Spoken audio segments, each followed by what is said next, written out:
Energy store भनेको area under force deflection curve हुन्छ, त्यही भएर त्यहाँ एरिया भनेको ट्रायंगुलर सेपको बन्ने भयो नि त। सो इनर्जी स्टोर्ड भनेको चाहिँ half force multiplied by deflection हुन्छ। अब यो टर्मलाई हामीहरूले अलरेडी फेमिलियर भएको टर्म अथवा स्ट्रेसको टर्ममा कसरी लेख्न सक्छौँ भन्ने कुरा हो है। अब स्ट्रेसको टर्ममा चाहिँ यो कुरालाई हामीले energy equal to shearing stress uncorrected shearing स्ट्रेसको square divided by 4g times volume भनेर लेख्न सक्छौँ। यदि तिमीले यहाँ टाउको भ्यालु सब्स्टिट्युट गर्यो अनि भोलमको एक्सप्रेसन पनि सब्स्टिट्युट गर्यो भने चाहिँ यो हाफ एफवाई अब्टेन गर्न सकिन्छ है। वेयर अनकरेक्टेड सेयरिङ स्ट्रेस भनेको चाहिँ जुन हामीहरूले केबी भनेर स्ट्रेस करेक्सन फ्याक्टर युज गर्थ्यौँ, त्यो करेक्सन फ्याक्टर युज नगरेको भ्यालु भनेको चाहिँ अनकरेक्टेड सेयरिङ स्ट्रेस हो है। टाउ यु भनेको फेरि स्लाइडको अलरेडी प्रब्लम आइसके जस्तो छ। त्यो स्लाइड सेयर त मैले गरिरहेको छु त के देखिरहेको छैन? हजुर सेयर गरिसकेपछि यदि कसैले जोइन गर्यो भने देखाउँदैन रहेछ कि। कतिजना छौँ त अब पछि जोइन गरे त्यसो भने जोइन गर्न नदेख्नेलाई ह्यान्ड रेज गरेर भन्नु न। मैसा एकचोटि बाहिर गएर आउ त फेरि।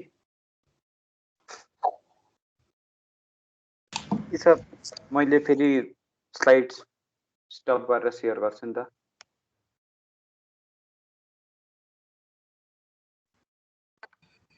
तपाईले अथोरिटी चेन्ज गर्नुभयो हुन्छ सर। के को अथोरिटी? यो सबलाई एक्सेस छ सर तपाईको यहाँबाट सबै पार्टिसिपेन्ट छन्, प्रेजेन्टर नै छन् के सबै 25 जनै प्रेजेन्टर छन्। त्यो त्यसलाई एटेन्डीमा चेन्ज गर्दिनु। ए ल म त्यो चेन्ज गर्छु। अहिले छ देखिया छ सबैले? आइरहेको छ सर। देखिरहेको छ सर। ल इनर्जीको टर्ममा चाहिँ अब इनर्जीलाई हामीहरूले सेयरिङ स्ट्रेसको टर्ममा लेख्यौँ। यो चाहिँ हेलिकल एक्सटेन्सन र कम्प्रेसन स्प्रिङको लागि हो है। एक्सटेन्सन र कम्प्रेसन स्प्रिङको लागि चाहिँ इनर्जी स्टोर्ड भनेको चाहिँ tau u square divided by 4g times volume भनेर हुँदो रहेछ। यो एक्सप्रेसन टाउको एक्सप्रेसन र भोलमको एक्सप्रेसन यहाँ सब्स्टिट्युट गर्ने हो भने यो half F times Y obtain गर्न सक्छौँ। एकचोटि चेक गरेर हेर्न सक्छौँ भोलम भनेको कति हुन्छ त स्प्रिङको भन त। हेलिकल स्प्रिङको कति हुन्छ होला? भोलमको एक्सप्रेसन चाहिँ के हुन्छ?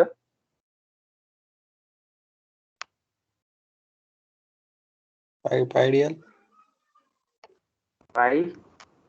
पाइडिएल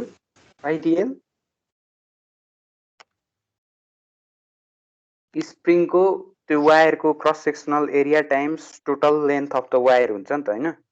अनि वायरको एरिया भनेको कति हुन्छ?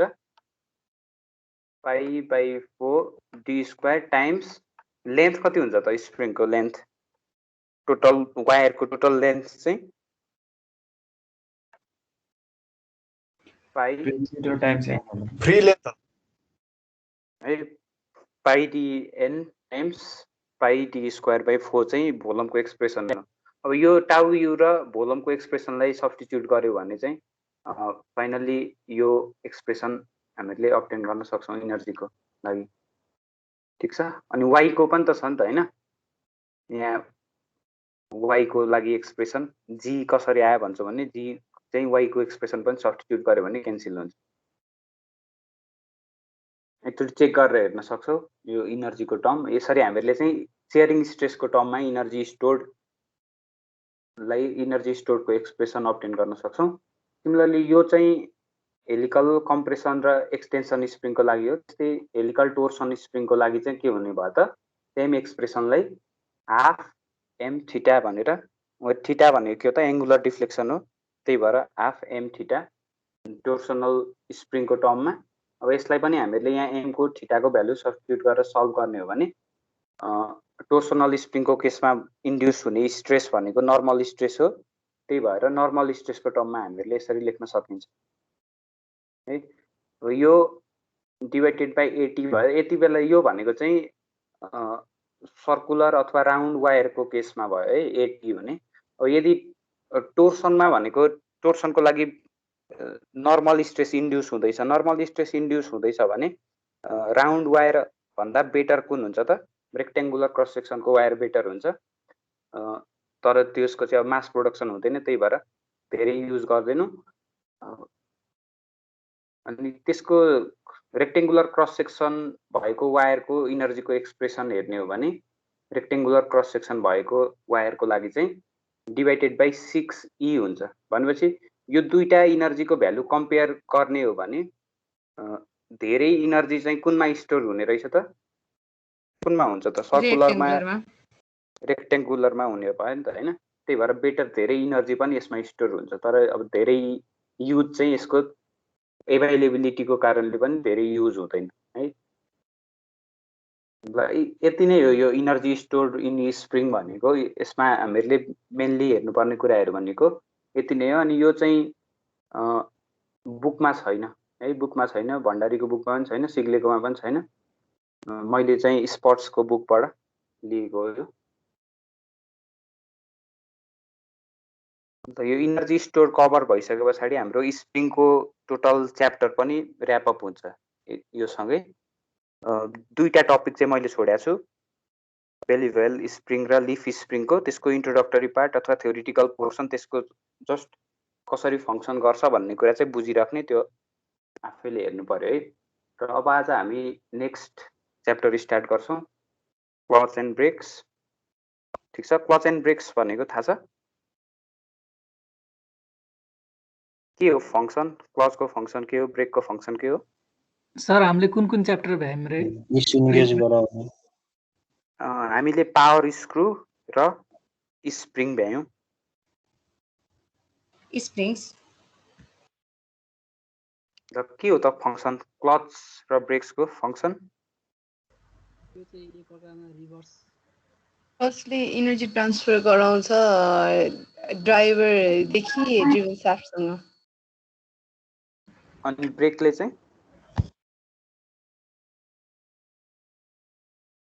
ब्रेकले त अब त्यो चाहिँ मुभिङ लोडलाई स्टप गराउने काम गर्छ। ल ब्रेकले भनेको अब कम्प्लिट स्टप गराउने भयो हैन। त्यस्तै क्लचले चाहिँ इनर्जीको सर क्लचले त इन्गेज डिसइन्गेज गराउने हैन त? ओके, इन्गेज डिसइन्गेज गराएर चाहिँ अनि तिम्रो इनर्जी एउटाको रोटेसनल मोमेन्टमलाई ट्रान्सफर हुने भएन त? यसको डाइनामिक रिप्रेजेन्टेसन हामीले यहाँ देख्न सक्छौँ क्लच र ब्रेकको है। यो क्लच ब्रेकहरूको चाहिँ हुन्छ नि फङ्सनालिटीको बेसिसमा हेर्ने हो भने चाहिँ सिमिलर टाइपको हुने भएको कारणले गर्दाखेरि यिनीहरूलाई एउटै टपिकको अन्डर राखेर स्टडी गर्छौँ हामीहरूले। यसको सिम्पल डाइनामिक रिप्रेजेन्टेसन क्लच र ब्रेकको यहाँ फिगरमा देख्न सक्छौँ। यहाँ के छ भने एउटा साफ्ट जसको चाहिँ मास मोमेन्ट अफ इनर्सिया I1 छ, रोटेटिङ भइरहेको छ, यसको एङ्गुलर भेलोसिटी ओमेगा 1 ले। अनि त्यस्तै गरेर अर्को साफ्टको मास मोमेन्ट अफ इनर्सिया I2 छ र ओमेगा 2 ले रोटेटिङ भइरहेको छ भने क्लचको फङ्सन के हो त? यहाँ यदि क्लच इन्गेज गरायो भने आफ्टर सर्टेन टाइम यिनीहरू दुईटैको एङ्गुलर भेलोसिटी के हुन्छ त? सेम हुन्छ। तर ब्रेकको फङ्सनालिटी के हुन्छ त? ब्रेकको केसमा भनेको एउटा साफ्ट चाहिँ स्टेसनरी हुन्छ है, एउटा साफ्ट स्टेसनरी हुन्छ। अनि हामीले फोर्स अप्लाई गर्यौँ भने यसले यो स्टेसनरी साफ्टले के गर्छ त? यो रोटेटिङ साफ्टलाई पनि स्टेसनरी पोजिसनमा लिएर आउँछ। अनि त्यो प्रोसेसमा के हुन्छ त? यो साफ्टको इनर्जी लस्ट हुन्छ। अनि इनर्जी लस्ट चाहिँ केमा कन्भर्ट हुन्छ त? इनर्जी लस्ट चाहिँ आइदर इनर्जी लस्ट भनेको चाहिँ हिट इनर्जीमा कन्भर्ट हुन्छ। अनि हिट डिसिपेसन हामीले सराउन्डिङमा हिट डिसिपेसन गर्छौँ है। ब्रेकको फङ्सनालिटी त्यो भयो। ब्रेक अब यसमा के गर्ने भयो त? ब्रेकको केसमा भनेको एङ्गुलर भेलोसिटी दुईटा मध्ये कुनै एउटाको 0 हुने भयो। वेयरएज क्लचको केसमा चाहिँ सेम स्पिडमा इन्गेज गराएर हामीहरूले यो दुईटैको स्पिडलाई एउटा सेम स्पिडमा लिएर आउँछौँ है। त्यस्तै स्लिपेज अकर हुन्छ, दुईटा पार्टहरू क्लचको त्यो फङ्सनालिटी गर्दा स्लिप हुने भइहाल्यो। अनि त्यस पछाडि इनर्जी चाहिँ टेम्परेचर राइजकोमा कन्भर्ट हुन्छ। अनि त्यो टेम्परेचर राइजलाई चाहिँ हामीले सराउन्डिङमा डिसिपेट गर्छौँ। त्यस्तै अब हामीहरूले यो क्लज ब्रेकको स्टडी गर्दाखेरि बेसिकल्ली 4वटा प्यारामिटरमा हामीहरूले मेनली फोकस गर्छौँ अहिलेको हाम्रो स्टडी, जुन चाहिँ एक्चुएटिङ फोर्स भयो, त्यस्तै टर्क ट्रान्समिटेड, इनर्जी लस र टेम्परेचर राइज। अब एक्चुएटिङ फोर्स भनेको के हो त, रिक्वायर्ड फोर्स कति चाहिन्छ त्यो एक्चुएटिङ फोर्स भयो। त्यस्तै टर्क ट्रान्समिटेड भनेको एउटा साफ्टदेखि अर्को साफ्टमा कति टर्क ट्रान्समिट गर्न सक्छौँ त्यो भयो। अनि त्यो प्रोसेसमा इनर्जी लस कति हुन्छ, त्यो इनर्जी लस चाहिँ टेम्परेचर राइजमा कन्भर्ट हुन्छ। त्यही भएर हामीहरूले यति 4वटा प्यारामिटरको बेसिसमा रहेर यो प्रोसेसहरूको चाहिँ एनालाइसिस गर्छौँ। एनालाइसिस भन्दा पनि सिन्थेसिस भनौँ है। अब यो चाहिँ बेसिक इन्ट्रोडक्सन र डाइनामिक रिप्रेजेन्टेसन भयो क्लच र ब्रेकको। त्यस्तै सर त्यो अघिको फिगर छ नि, हजुर त्यसमा के यो दुईटै कुन के देखाएको खासमा एक्ज्याक्टमा सर? यसमा अलिक बुझ्न सकेन। यो चाहिँ डाइनामिक रिप्रेजेन्टेसन हो हैन। डाइनामिक रिप्रेजेन्टेसनमा अब यिनीहरूको फङ्सनालिटी यहाँ देखाउन सकिन्छ क्या। अब जस्तै के हुने भयो भन्दाखेरि तिम्रो ब्रेकको केसमा भनेको एउटा साफ्ट रोटेटिङ हुन्छ जसको मास मोमेन्ट अफ इनर्सिया I1 छ, अनि अर्को साफ्टको चाहिँ के हुन्छ त एङ्गुलर भेलोसिटी यसको 0 हुन्छ ब्रेकको केसमा, ठिक छ। अनि तिमीले ब्रेक अप्लाई गर्यौ भने यो 0 एङ्गुलर भेलोसिटी भएको साफ्ट चाहिँ यहाँ इन्गेज हुन्छ, जसको कारणले गर्दाखेरि यो जुन ओमेगा 1 अथवा साफ्ट 1 छ नि, यो साफ्ट 1 लाई पनि स्टेसनरी पोजिसनमा लिएर आउँछौँ ब्रेकको केसमा। क्लचको केसमा चाहिँ के हुने भयो त, यिनीहरू डिफ्रेन्ट एङ्गुलर भेलोसिटीमा रोटेट भएको हुनसक्छ, डिफ्रेन्ट एङ्गुलर भेलोसिटीमा रोटेट हुन्छ। अनि तिमीले क्लचलाई इन्गेज गर्यौ भने क्लचलाई इन्गेज गरे पछाडि आफ्टर सर्टेन टाइम यिनीहरूको के हुन्छ त स्पिडको इक्विलिब्रियम अब्टेन हुन्छ के। अनि त्यो चिजलाई देखाउन यो चाहिँ अब डाइनामिकल्ली यसलाई रिप्रेजेन्ट गरेको हो क्या। बुझिन्छ के हो? क्लियर भयो कि? भयो सर अलि। अब हामीहरूले यहाँ के भयो त यो 4वटा प्यारामिटरको बारेमा बेसिकल्ली डिल गर्छौँ हैन। अनि त्यसको लागि सुरुमा टर्क ट्रान्समिटेडको कति टर्क ट्रान्समिट हुन्छ भन्ने कुरा फाइन्ड गर्नको लागि चाहिँ टर्क ट्रान्समिटेड भनेको बेसिकल्ली यो actuating force, coefficient of friction र जियोमेट्रीमा डिपेन्डेन्ट हुन्छ है। अनि यो चाहिँ अब coefficient of friction, geometry, actuating फोर्समा डिपेन्डेन्ट हुने भएकोले हामीहरूले जुन स्ट्याटिक्समा सल्भ गर्थ्यौँ फ्रिक्सनको प्रब्लमहरू, त्यही अनुसारले चाहिँ अब डिफ्रेन्ट जियोमेट्रीको लागि डिफ्रेन्ट टर्क ट्रान्समिटेड हुने भयो। अनि त्यही भएर यो डिफ्रेन्ट क्लच अथवा ब्रेकको लागि इन्डिभिजुअल्ली टर्क ट्रान्समिटेडको एक्सप्रेसन निकाल्छौँ। तर टेम्परेचर राइजको लागि चाहिँ हामीहरूले इन्डिभिजुअल्ली स्टडी गरिरहनु पर्दैन, किनभने टेम्परेचर राइज भनेको चाहिँ हिट डिसिपेट कति भयो त्यसमा डिपेन्डेन्ट हुने भएकोले अब जियोमेट्रीमा भन्दा पनि हामी चाहिँ हिट डिसिपेसनमा इन्ट्रेस्टेड हुन्छौँ टेम्परेचर राइजको लागि। त्यही भएर टेम्परेचर राइज चाहिँ कम्बाइन सबै केसको लागि त्यसको एक्सप्रेसन निकाल्न सक्छौँ। तर टर्क ट्रान्समिटेडको स्टडी गर्न चाहिँ इच एन्ड एभ्री यो क्लच टाइप्सको लागि इन्डिभिजुअल्ली हामीले स्टडी गर्नुपर्ने हुन्छ है। अब त्यस्तै हामीहरूले यहाँ स्टडी गर्ने डिफ्रेन्ट टाइप्स भनेको चाहिँ rim type, internal expanding shoe वाला क्लच एन्ड ब्रेकको बारेमा स्टडी गर्छौँ। त्यस्तै external contracting shoe, band types, disc or axial types, cone types र मिसेलिनियस भनेर यसरी डिफ्रेन्ट टाइप्सको बारेमा यहाँ स्टडी गर्छौँ। अब यो क्लच र ब्रेकको स्ट्याटिक एनालाइसिस गर्नको लागि चाहिँ जेनरल आउटलाइन अथवा जेनरल प्रोसिजर छ, त्यो प्रोसिजर फलो गरेर चाहिँ डिफ्रेन्ट एक्चुएटिङ फोर्स अथवा टर्क ट्रान्समिटेडको एक्सप्रेसनहरू फाइन्ड आउट गर्न सक्छौँ। त्यसको लागि यो प्रोसेसलाई 3वटा स्टेप्समा डिभाइड गर्न सकिन्छ। फर्स्टमा भनेको हामीहरूले त्यो फ्रिक्सन सर्फेसमा हुने प्रेसर डिस्ट्रिब्युसन कस्तो छ त्यसको इस्टिमेसन गर्नु पर्यो है। फर्स्ट इम्पोर्टेन्ट प्यारामिटर सुरुमा फर्स्ट स्टेपमा हामीले के गर्छौँ भने प्रेसर डिस्ट्रिब्युसन कसरी भइरहेको छ त फ्रिक्सनल सर्फेसमा त्यो हेर्छौँ। अनि प्रेसर डिस्ट्रिब्युसनको एक्सप्रेसन फाइन्ड गऱ्यौँ भने त्यस पछाडि लार्जेस्ट प्रेसर र प्रेसर एट एनी पोइन्टको रिलेसनसिप पत्ता लगाउँछौँ।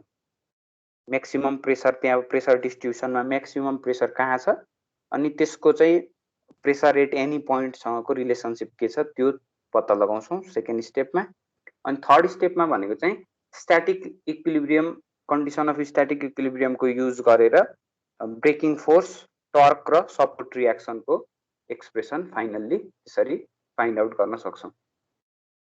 ठिक छ, यो चाहिँ अब हाम्रो आउटलाइन भयो। सबै टाइप्सको जुनसुकै टाइप्सको भए पनि यही क्राइटेरियामा बसेर चाहिँ हामीले एक्सप्रेसन फाइन्ड आउट गर्छौँ है त। यो ब्रेकिङ फोर्स कति चाहिन्छ, टर्कको अनि सपोर्ट रियाक्सन निकाल्नको लागि। यसको लागि सबैभन्दा एउटा बेसिक मोडल को लिएर चाहिँ त्यसको एनालाइसिस गर्छौँ। यसमा सबैभन्दा बेसिक मोडल भनेको सुरुमा के छ भने एउटा डुअर स्टेपको लिएको छ है। डुअर स्टेपको लिएको छ, डुअर स्टेपको फिगर यहाँ छ अनि यसको चाहिँ डायग्राम यहाँ फ्रीबडी डायग्राम जस्तो यहाँ देखाइरहेको छ।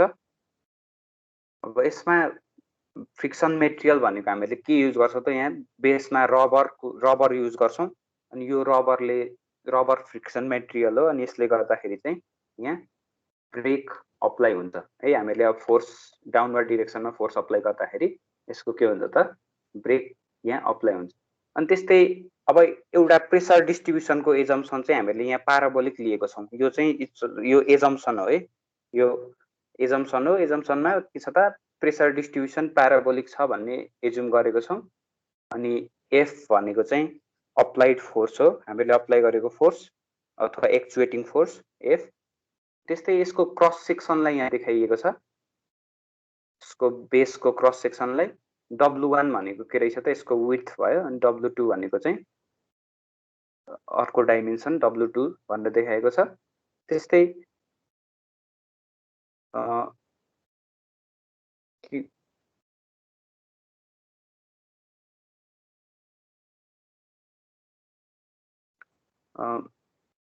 यहाँ अब एउटा इलिमेन्ट्री स्ट्राइप लिने हो भने इलिमेन्ट्री स्ट्राइपको लोकेसन यु डिस्टेन्समा छ। यसको राइट ह्यान्ड साइडबाट यो डुअर स्टेपको चाहिँ राइट ह्यान्ड साइडबाट लिँदाखेरि यु डिस्टेन्समा छ।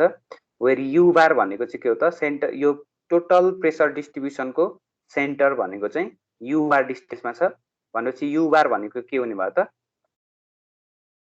यदि रेक्टेङ्गुलर सेक्सन हुने हो भने W1/2 हुन सक्यो। त्यस्तै सी भनेको चाहिँ यो हिन्ज पिनबाट फ्रिक्सन प्याडको राइट ह्यान्ड साइडको डिस्टेन्सलाई सीले रिप्रेजेन्ट गरिरहेको छ। त्यस्तै ए भनेको चाहिँ फ्रिक्सन प्याडबाट हिन्ज पिनसम्मको डिस्टेन्स भयो। अनि यो हिन्ज पिनमा चाहिँ रियाक्सनको दुईवटा component X axis along X axis आरएक्सले डिनोट गरेको छ, त्यस्तै अलङ वाइ एक्सिसलाई आरवाईले डिनोट गरेको छ। ठिक छ, अब यसमा चाहिँ हामीले डुअर ओपन गर्दाखेरिको केसमा कस्तो हुन्छ रियाक्सन्स अनि एक्चुएटिङ फोर्स टर्क, त्यस्तै डुअर क्लोज गर्दाखेरिको केसमा कस्तो हुन्छ त्यो फाइन्ड गर्न खोज्छौँ। अनि फ्रिक्सनल फोर्सको डिरेक्सन लिँदाखेरि अब सबैभन्दा कन्फ्युजिङ पार्ट भनेको यो क्लच एन्ड ब्रेक्समा के छ भने फ्रिक्सनल फोर्सको डिरेक्सनले कन्फ्युज गराउन सक्छ। फ्रिक्सनल फोर्सको डिरेक्सन लिँदाखेरि सधैँ फ्लोरको चाहिँ रिलेटिभ मुभमेन्टलाई हेर्छौँ है। यो डुअर स्टेप अथवा फ्रिक्सन मेटेरियलको सँग भन्दा पनि फ्लोरको रिलेटिभ मोसनलाई हेर्छौँ। किन फ्लोरको रिलेटिभ मोसनलाई हेर्छौँ त, किनभने यो फ्रिक्सनल प्याडले एक्सपिरियन्स गर्ने फोर्स अफ फ्रिक्सन भनेको त त्यसमा अप्लाई हुने फोर्स अफ फ्रिक्सन भनेको फ्लोरले गर्दाखेरि चाहिँ फ्रिक्सनल प्याडमा फ्रिक्सनल फोर्स आउने हो नि त होइन। त्यही भएर चाहिँ फ्लोरको रिलेटिभ मुभमेन्ट हेरेर डिराइभ गर्छौँ। यदि हामीहरूले डुअर ओपन गर्दैछौँ भने डुअर ओपन गर्दाखेरिको केसमा फ्रिक्सनल फोर्स कुन डिरेक्सनमा हुन्छ होला गेस गर्न सक्छौ? डुअर ओपन गर्दाखेरिको केसमा अब फ्लोरको रिलेटिभमा फ्रिक्सनल फोर्स हेर्दैछौँ भने फ्लोरको रिलेटिभमा चाहिँ फ्रिक्सनल फोर्स हेर्दैछौँ भने डोर ओपन गर्दाखेरि फ्रिक्सनल फोर्सको डिरेक्सन कुन साइडतिर हुन्छ? लेफ्ट राइट साइडमा। ल कुन हो त? राइट साइडतिर हुन्छ कि लेफ्ट साइडतिर हुन्छ? डोरको उल्टा, डोर जानेको उल्टा। खोलेको अब हेर है डुअरलाई हामीले ओपन गर्दैछौँ भने फ्लोरको Right side मुभमेन्ट हुन्छ। कता हुन्छ फ्लोरको मुभमेन्ट राइट ह्यान्ड साइडतिर हुन्छ भने फ्रिक्सनल फोर्स चाहिँ कतातिर एक्ट गर्छ त लेफ्ट साइडतिर एक्ट गर्छ ठिक छ सर बुझेन एकचोटि फेरि भन्नु त तिमीले डुअर ओपन गर्दैछौ भने फ्लोरको रिलेटिभ मोसन भनेको त राइट ह्यान्ड साइड जस्तै यो डुअर चाहिँ लेफ्ट ह्यान्ड साइडतिर आउँदैछ भने फ्लोरको रिलेटिभ मोसन राइटतिर हुन्छ नि त हैन अनि फ्लोरको रिलेटिभ मोसन राइटतिर छ भने फ्रिक्सनल फोर्स कुन डिरेक्सनमा लाग्नु पर्यो त लेफ्ट साइडतिर लाग्नु पर्यो बुझिन्छ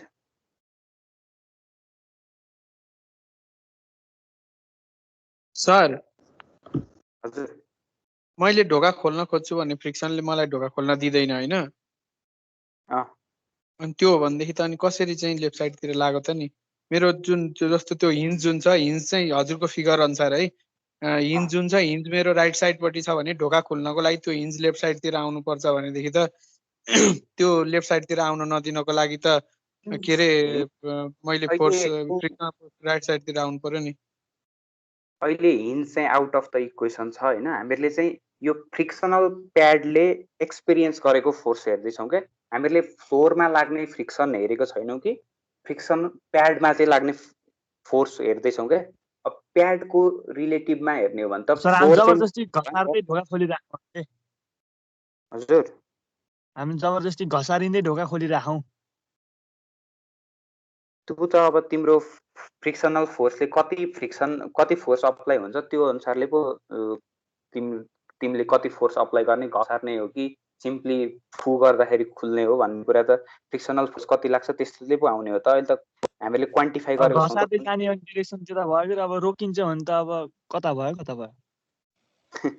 सर जे गरे नि के लेफ्टतिर राइटतिर हिँडेर लाग्ने फ्रिक्सनल फोर्स फ्रिक्सनल फोर्स भनेको त्यही त हामीले यो चाहिँ फ्रिक्सन प्याडले एक्सपिरियन्स गरेको फ्रिक्सनल फोर्सलाई ए हो सर हो सर फ्रिक्सनल फोर्स लेफ्टतिरै लाग्यो सर यही कुरा बुझेको छैन क्या के कुरा बुझेको छैन भने फ्रिक्सनल प्याडमा लागेको फोर्स चाहिँ हेर्न खोजिरहेको खासमा त्यही अनुसारले हामीले मेटेरियल त्यहाँ डिजाइन गर्नु पर्यो नि त हैन अनि फ्रिक्सनल प्याडको फोर्सको बारेमा तिमीले त्यसले एक्सपिरियन्स गरेको फोर्स हेर्दैछौ भने त त्यसको रिलेटिभमा त फ्लोरको मुभमेन्ट हेर्नु पर्यो अब फ्लोर चाहिँ राइटतिर जान खोज्दैछ भने प्याडमा लाग्ने फ्रिक्सन भनेको त लेफ्टतिर हुँदैन त अब क्लियर भयो कि सर भयो तपाईले हजुर सर सर भनेको चाहिँ एकचोक भयो हजुरले एरो चाहिँ फेरि उल्टो दिनुभयो होइन यतै दिनु भएको छ यो सुरुमा तिमीलाई देखाएको के थियो भने तिमीले डुअर ओपन गर्दैछौ डुअर ओपन गर्दाखेरि फ्रिक्सनल प्याडको रिलेटिभ मोसनमा हेर्ने हो भने फ्लोर कतातिर मुभ गर्छ त राइटतिर मुभ गर्छ त्यही भएर प्याडले एक्सपिरियन्स गरेको फ्रिक्सन कतातिर लाग्छ त लेफ्टतिर लाग्छ यही होइन अघि पनि यही हेरेर देखाएको मैले तिमीले हेर न पछि मैले यही हेरेर देखाइरहेको थिएँ हजुर यो म आफै क्लियर भएको छुइनँ भने त मैले तिमीलाई कसरी बुझाउन सक्छु र यो होइन ल अब यसमा हामीले त्यही प्रेसरको डिस्ट्रिब्युसन जब प्रेसर डिस्ट्रिब्युसन लिँदैछौँ pressure distribution normal distribution of प्रेसरलाई चाहिँ PUले डिनोट गरेको छौँ ठिक छ अनि यसको यो फ्रिक्सनल प्याडको राइट ह्यान्ड साइडबाटको डिस्टेन्स लिएको छौँ U भनेको चाहिँ अब एउटा एलिमेन्ट्री टाइप लिएको त्यसको डिस्टेन्स हो राइट ह्यान्ड एज प्याडको राइट ह्यान्ड एजबाट लिएको त्यसो भने फ्रिक्सनल फोर्सको इन्टेन्सिटी कति हुनु पर्यो त F टाइम्स PU हुनु पर्यो नि त यहाँ एउटा फोर्स रिप्रेजेन्ट के छ त यो चाहिँ एलिमेन्ट्री स्ट्राइपको अथवा प्रेसर डिस्ट्रिब्युसनलाई PUले डिनोट गरेको छौँ भने त यो यसको ओभर द सर्फेसमा लाग्ने फ्रिक्सन भनेको PU हुने भयो त्यही भएर F टाइम्स PUले चाहिँ फ्रिक्सनल फोर्सको इन्टेन्सिटीलाई डिनोट गर्ने भयो अब यसमा चाहिँ डाइरेक्सन भनेको फ्लोरको रिलेटिभमा लिएको छौँ अनि त्यस्तै width of the pad on to the page भनेको W2 भयो W1 यहाँ देखाइएको छ W2 भनेको अन टु द पेज छ अनि त्यस्तै अब हामीहरूले net force in Y direction र मुभमेन्ट अबाउट पोइन्ट C र net force in Y direction कति हुन्छ भन्ने कुरा डिटरमाइन गर्न आँटिरहेको छौँ नेट फोर्स अहिले चाहिँ यो नर्मल फोर्सको कुरा गर्दैछौँ हामीहरूले। नर्मल फोर्स निकाल्नु पर्यो भने जस्तै net normal force on Y direction भनेको कति हुन्छ है। यो प्रेसरको डिस्ट्रिब्युसन भनेको चाहिँ W1 विथ W1 भएकोतिर चाहिँ प्रेसरको डिस्ट्रिब्युसन के हो त PU हो भनेपछि अब यो फ्रिक्सनल प्याड भनेको डिफ्रेन्ट लेयरबाट बनेको छ भने net force in Y direction भनेको कति हुन्छ त net force in Y direction. त्यसको लागि के गर्नु पर्यो त इन्टिग्रेट गर्नु पर्यो कहाँदेखि कहाँसम्म 0 बाट W1 सम्म अनि PU times TU multiplied by W2 ठिक छ। यो चाहिँ के हो त net force in Y direction हो। अब त्यस्तै मोमेन्ट अबाउट सी लिने हो भने मोमेन्ट अबाउट सी लिनु पर्यो भने के हुन्छ त net force in Y direction DU times यहाँ लिएको इलिमेन्ट्री स्ट्राइपको डिस्टेन्स U हो नि हैन, त्यही भएर PU U DU यो चाहिँ के भयो त मोमेन्ट अबाउट सी भयो। अब यहाँ चाहिँ PU ले के डिनोट गर्छ PU भनेको चाहिँ अब प्रेसर डिस्ट्रिब्युसन हो है। अब यो प्रेसर डिस्ट्रिब्युसन कस्तो छ प्याराबोलिक छ कि स्ट्रेट छ त्यो अनुसार डिपेन्डेन्ट हुने भयो। अब यदि प्रेसर डिस्ट्रिब्युसन चाहिँ युनिफर्म छ भने प्रेसर डिस्ट्रिब्युसन युनिफर्म छ भने सबै ठाउँको प्रेसर डिस्ट्रिब्युसन युनिफर्म छ भने अब यसलाई यदि तिमीले P एभरेज ले डिनोट गर्यो भने चाहिँ P एभरेज ले डिनोट गर्यो भने net force in Y direction भनेको चाहिँ कति हुन्छ त त्यो केसमा P average times W1 W2 हुन्छ। कुन कन्डिसनमा हो त यो चाहिँ प्रेसर डिस्ट्रिब्युसन युनिफर्म हुँदाखेरि है। अनि त्यस्तै मोमेन्ट के हुने भयो त moment P average W1 W2 centre of pressure भनेको U बार ले देखाइरहेको छ त्यति बेला चाहिँ के हुन्छ त सेन्टर अनि U बार भएर यसरी U बार आउँछ। यो बुझिन्छ net force in Y direction. Pressure distribution यदि गिवन प्रेसर डिस्ट्रिब्युसन छ भने त्यति बेला यो इक्वेसन युज गर्नु पर्यो। प्रेसर डिस्ट्रिब्युसन यहाँ युनिफर्म छ भने यो इक्वेसन युज गर्ने नेट फोर्स इन वाइ डिरेक्सनको लागि। त्यस्तै मोमेन्ट अबाउट पोइन्ट सी को लागि के आउँछ त यहाँ U ले मल्टिप्लाई गर्नु पर्यो किनभने अबाउट सी को अबाउटमा मोमेन्ट लेको हो त्यही भएर। अनि अब यो प्रेसर डिस्ट्रिब्युसनको पनि सेन्टर अफ प्रेसर भनेको U बार डिस्टेन्समा छ त्यही भएर U बारलाई हामीले के गर्न सक्छौं त इन्टिग्रेसनको आउटसाइडमा लिन सक्छौं। अब यो भनेको प्रेसर डिस्ट्रिब्युसन दिएको केसमा यो इक्वेसन युज गर्नु पर्यो। प्रेसर डिस्ट्रिब्युसन चाहिँ युनिफर्म छ भने यो P एभरेज वाला इक्वेसन युज गर्नु पर्यो जहाँ P एभरेज भनेको चाहिँ के हुन्छ त मैक्सिमम प्रेसर अथवा मिनिमम प्रेसरसँग इक्वल हुने भयो किनभने प्रेसर डिस्ट्रिब्युसन युनिफर्म छ भने त मैक्सिमम र मिनिमम सेम हुन्छ। यो इक्वेसन बुझिन्छ नि बुझिन्छ ल। त्यस्तै अब डिरेक्सनको हजुर यो W1 मल्टिप्लाई बाइ W2 भनेको चाहिँ त्यसको क्रस सेक्सन भयो हैन यहाँ छ नि यो चाहिँ टप भ्यू भयो नि यो हजुर यो टप भ्यू हैन जस्तो यो उसको चाहिँ फ्रिक्सन प्याडको टप भ्यू के यो यसको प्लान हो। W2 भनेको अन टु द पेज छ नि त त्यही भएर W2 लाई यसरी यसको प्लान देखाएर अथवा टप भ्यू भन्छ भने टप भ्यू देखाएर W1 W2 देखाएको छ। अब त्यस्तै यक्स डिरेक्सनको फोर्सहरुलाई सम गर्ने हो भने के आउँछ होला त यक्स डिरेक्सनमा गरिरहेको फोर्सहरु एउटा Rx छ अर्को के हुने भयो त यो फ्रिक्सनल फोर्स छ नि F multiplied by N। Frictional force भनेको आइदर तिम्रो रिलेटिभ यो चाहिँ फ्रिक्सनल फोर्स डिपेन्डेन्ट हुने भयो यदि फ्लोरको मुभमेन्ट राइटवार्ड छ भने त्यति बेला के हुने भयो त फ्लोरको मुभमेन्ट राइटवार्ड हुँदाखेरि फ्रिक्सनल फोर्स भनेको लेफ्ट डिरेक्सनमा एक गर्ने भयो अनि फ्लोरको मुभमेन्ट लेफ्टतिर हुँदा फ्रिक्सनल फोर्स भनेको कतातिर एक गर्छ त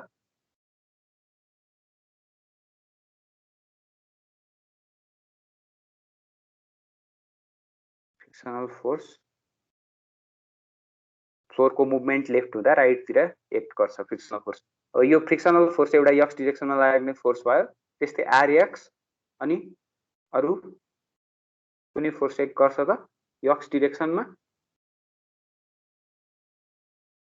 ल यो दुईटा फोर्सहरु चाहिँ के हुने भयो त एक्स डिरेक्सनमा एक्ट गर्ने भयो अब यहाँ माइनस प्लस लिएको छ माइनस भनेको चाहिँ कुन केसमा कुन फ्लोरको कतातिर मुभमेन्ट हुँदाखेरि चाहिँ माइनस हुन्छ होला फ्लोर चाहिँ राइट तिर हुँदाखेरि फ्लोर चाहिँ राइट तिर मुभमेन्ट भयो भने त्यतिबेला नेगेटिभ लिन्छ ठीक छ त्यस्तै फ्लोरको मुभमेन्ट लेफ्टवर्ड डाइरेक्सनमा भयो भने लेफ्ट तिर भयो भने चाहिँ के लिने हो त प्लस साइन लिनु पर्यो है अनि फ्रिक्सनल फोर्स को टर्म फ्रिक्सनल फोर्स भनेको F मल्टिप्लाइड बाइ dN हुने भयो dN को एक्सप्रेसन हामीले यहाँबाट सब्स्टिट्युट गर्यौं भने F टाइम्स कोएफिसिएन्ट अफ फ्रिक्सनले मल्टिप्लाई गर्नु पर्यो है ल नेगेटिभ भनेको राइटवर्ड मुभमेन्ट त्यस्तै पोजिटिभ भनेको लेफ्टवर्ड फ्लोरको मुभमेन्टको लागि भयो अब हामीले F लाई कोएफिसिएन्ट अफ फ्रिक्सनलाई कन्स्टेन्ट छ भन्ने एजम्पसनमा कोएफिसिएन्ट अफ फ्रिक्सन कन्स्टेन्ट छ भनेर एज्युम गर्यौं भने त्यतिबेला Rx को लागि सल्भ गर्दाखेरि Rx को एक्सप्रेसन अब के हुने भयो त यसको माइनस प्लस साइन जस्तै Rx को एक्सप्रेसन हामीले अब हिन्ज पिन रियाक्सन निकाल्दै छौं एक्स डाइरेक्सनमा भने साइन के हुने भयो त ठ्याक्कै अपोजिट चेन्ज हुने भयो अब यो भनेको चाहिँ प्रेसर डिस्ट्रिब्युसन दिएको केसमा यो एक्सप्रेसन युज गर्छौं प्रेसर डिस्ट्रिब्युसन दिएको छैन भने त्यतिबेला यो एक्सप्रेसन P एभरेज को एक्सप्रेसन युज गरेर चाहिँ रियाक्सन फाइन्ड गर्छौं त्यस्तै y डाइरेक्सनको रियाक्सन हेर्नु पर्यो y डाइरेक्सनमा लागेको फोर्सहरु के छ त y डाइरेक्सनमा एउटा एक्चुएटिङ फोर्स भयो त्यस्तै अर्को ry अनि अर्को भनेको चाहिँ कुन हो त नर्मल फोर्स अथवा नर्मल रियाक्सन अपवर्ड डाइरेक्सनमा लाग्ने भयो है ल एक्चुएटिङ फोर्स नर्मल रियाक्सन र रियाक्सन ry अब ry को लागि सल्भ गर्यो भने के आउने भयो त ry भनेको एक्चुएटिङ फोर्स माइनस नर्मल रियाक्सन भएर हुने भयो प्रेसर डिस्ट्रिब्युसनको केसमा यो एक्सप्रेसन युज गर्नु पर्यो अनि त्यस्तै युनिफर्म प्रेसर डिस्ट्रिब्युसन छ भने यो एक्सप्रेसन युज गरेर फाइन्ड गर्छौं है त त्यस्तै मोमेन्ट अबाउट ए लिँदाखेरि मोमेन्ट अबाउट यो पिन लोकेसन ए को अबाउटमा यहाँ छ पिन लोकेसन ए को अबाउटमा हामीले मोमेन्ट लियौं भने चाहिँ अब डाइरेक्सनल सेन्सहरु कता कता हुन्छ होला त डिफरेन्ट फोर्सहरुको डाइरेक्सनल सेन्स ए को अबाउटमा मोमेन्ट लिँदाखेरि ए को अबाउटमा मोमेन्ट लियो भने हेर त यो एक्चुएटिङ फोर्सको डाइरेक्सन कता हुने भयो त एन्टी क्लकवाइज डाइरेक्सनमा हुने भयो अनि त्यस्तै नर्मल फोर्सको डाइरेक्सन क्लकवाइज डाइरेक्सनमा हुने भयो नर्मल फोर्स अनि फ्रिक्सनल फोर्स चाहिँ कतातिर हुन्छ होला त अब फ्रिक्सनल फोर्स भनेको either clockwise or anticlockwise डाइरेक्सनमा हुने भयो है कुन डाइरेक्सन फ्लोरको कुन डाइरेक्सनमा क्लकवाइज हुन्छ फ्लोरको कुन डाइरेक्सनमा एन्टी क्लकवाइज हुन्छ भन्ने कुरा आयो अब फ्लोरको राइटवर्ड मुभमेन्ट भयो फ्लोर भने फ्रिक्सनल फोर्स लेफ्टवर्ड डाइरेक्सनमा हुन्छ त्यो बेलामा फ्रिक्सनल फोर्सको मुभमेन्ट भनेको क्लकवाइज डाइरेक्सनमा हुने भयो त्यस्तै लेफ्टवर्ड मुभमेन्ट अफ फ्लोर भयो भने फ्रिक्सनल फोर्स राइटवर्ड साइडमा एक्ट गर्छ त्यो केसमा के हुन्छ त यसको एन्टी क्लकवाइज डाइरेक्सनमा हुन्छ है त्यही भएर यसलाई चाहिँ हामीले यहाँ प्लस माइनस भनेर फ्रिक्सनल फोर्सको टर्मलाई चाहिँ राखेको छौं अनि त्यस्तै मुभमेन्ट अबाउट ए लियो भने अब यसमा हामीले पोजिटिभ मुभमेन्ट भनेको एन्टी काउन्टर क्लकवाइज डाइरेक्सनलाई लिएको छौं काउन्टर क्लकवाइज डाइरेक्सनलाई पोजिटिभ मुभमेन्ट दिँदाखेरि F टाइम्स B हुने भयो त्यस्तै माइनस नर्मल फोर्सको डिस्टेन्स भनेको कति छ त मोमेन्ट आर्म भनेको C प्लस U हो नि हैन C प्लस U नर्मल फोर्सको आर्म मोमेन्ट आर्म अनि त्यस्तै अब फ्रिक्सनल फोर्सको मोमेन्ट आर्म भनेको A हो अनि प्लस र माइनस प्लस साइन दिएको छ है अब माइनस साइन कति बेला हुन्छ प्लस साइन कति बेला हुन्छ माइनस साइन कति बेला हुन्छ प्लस साइन कति बेला हुन्छ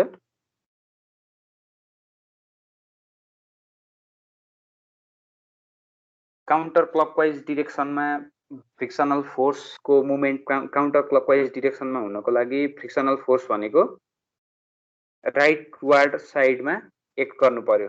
त्यसको लागि फ्लोरको मुभमेन्ट कता हुनु पर्यो त लेफ्टवार्ड डिरेक्सनमा हुनु पर्यो। फ्लोरको डिरेक्सन लेफ्टवार्ड डिरेक्सनमा हुँदाखेरि चाहिँ त्यति बेला हामीले के लिन्छौँ त पोजिटिभ साइन लिन्छौँ। पोजिटिभ साइन भनेको लेफ्टवार्ड मुभमेन्टको लागि भयो, के अरे लेफ्टवार्ड डिरेक्सन अफ फ्लोरको लागि भयो। त्यस्तै नेगेटिभ साइन भनेको चाहिँ राइटवार्ड मुभमेन्ट अफ फ्लोरको लागि भयो है। अब यसबाट चाहिँ बुकले के डिफाइन गर्छ भने सेल्फ इनर्जाइजिङ र सेल्फ डिइनर्जाइजिङ भनेर भन्ने टर्म डिफाइन गरेको छ। सेल्फ इनर्जाइजिङ भनेको चाहिँ कस्तो हो भने फ्रिक्सनल फोर्सको मुभमेन्ट सेन्सले चाहिँ एक्चुएटिङ फोर्सलाई हेल्प गर्यो भने त्यो सेल्फ इनर्जाइजिङ हुन्छ। सेल्फ डिइनर्जाइजिङ भनेको चाहिँ फ्रिक्सनल फोर्सको मुभमेन्टको सेन्स एक्चुएटिङ फोर्सको मुभमेन्टको सेन्स भन्दा अपोजिट भयो भने त्यति बेला चाहिँ के हुन्छ त सेल्फ डिइनर्जाइजिङ भनेर हुन्छ है। सेल्फ इनर्जाइजिङ भनेको मुभमेन्ट सेन्सले ब्रेक लाउन हेल्प गर्यो भने सेल्फ इनर्जाइजिङ, अदरवाइज सेल्फ डिइनर्जाइजिङ भनेर हुन्छ। अब एक्चुएटिङ फोर्सको लागि अब एक्सप्रेसन हामीले फाइनल्ली फाइन्ड गर्यौँ। एक्चुएटिङ फोर्सको एक्सप्रेसन भनेको के हुने भयो हेर त, यो इक्वेसनबाट एक्चुएटिङ फोर्सको एक्सप्रेसन हामीले यहाँ यसरी लेख्न सक्यौँ। अब यो फोर्स कहिले 0 हुने केस कन्डिसन कति बेला आउँछ होला? फोर्स अप्लाइड फोर्स 0 हुने कन्डिसन चाहिँ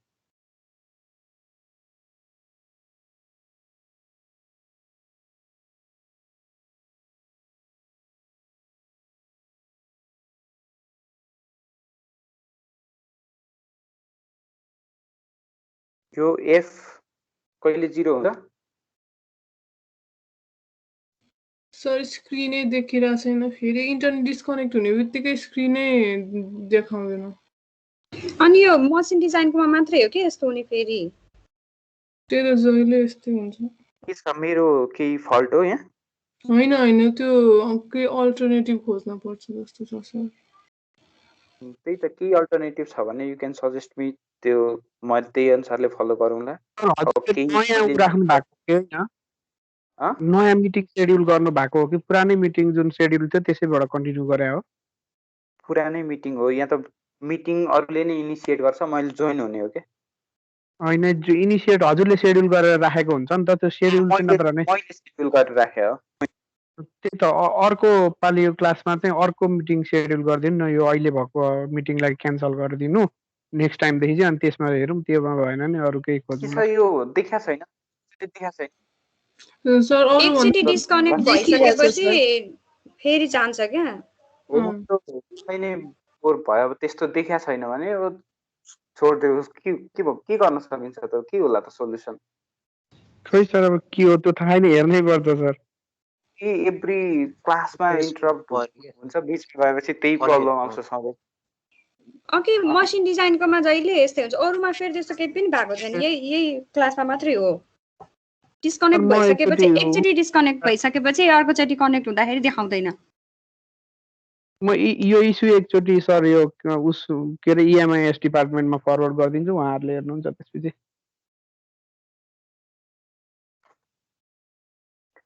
के गरौँ त? मैले क्यान्सल गरिदिउँ? फेरि काटेर सेयर गर्नु न, भइहाल्छ त्यसपछि।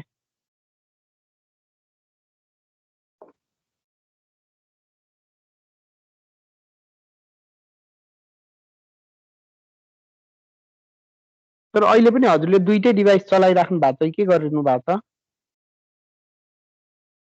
दुईटै त हो। त्यो फोन र ऊ कि त्यो फोन र ऊ दुईटै चलाएको भएर त्यो इस्यु आएको हो कि त्यो पनि हुनसक्छ। अन्त एकचोटि अहिले ल्यापटपले मात्रै गर्नु त, मोबाइलमा कनेक्ट नगरिकन। यो भन्दा गुगल मिटबाटै गर्न सजिलो हुन्छ। मिटको लिङ्क जेनेरेट गर्छ भन्यो भने म त त्यही जोइन भएर पनि गराइदिन्छु, मलाई त्यस्तो केही प्रब्लम छैन। मिटमा त्यो सेभ गर्नलाई खै के गर्नुपर्छ के, भिडियोहरू रेकर्ड गर्नलाई, त्यो भयो अलिकति।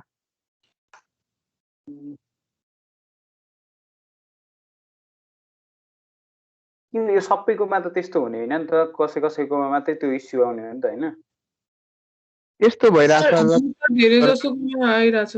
हाम्रो इन्टरनेटमा अलिकति स्टेबल भएन र डिस्कनेक्ट भयो भने फेरि रिजोइन गर्दाखेरि चाहिँ हजुरले सेयर गरिरहेको नदेखिने हुँदो रहेछ क्या। मलाई पनि अस्ति नै 1-2 दिन त्यस्तै इस्यु आएको थियो। मेरो चाहिँ अहिले चाहिँ कनेक्टेडै छ, डिस्कनेक्ट भयो र फेरि जोइन गर्नु पर्यो भने अनि चाहिँ जाँदो रहेछ। अहिले देखिरहेको छ सर। आइरहेको छ अहिले। यो 2 चोटि 3 चोटि यस्तो भयो भने चाहिँ एउटा फ्लोमा गइरहेको हुन्छ अनि त्यो फ्लो इन्टरप्ट भएपछि भन्न पनि खासै मजा आउँदैन के।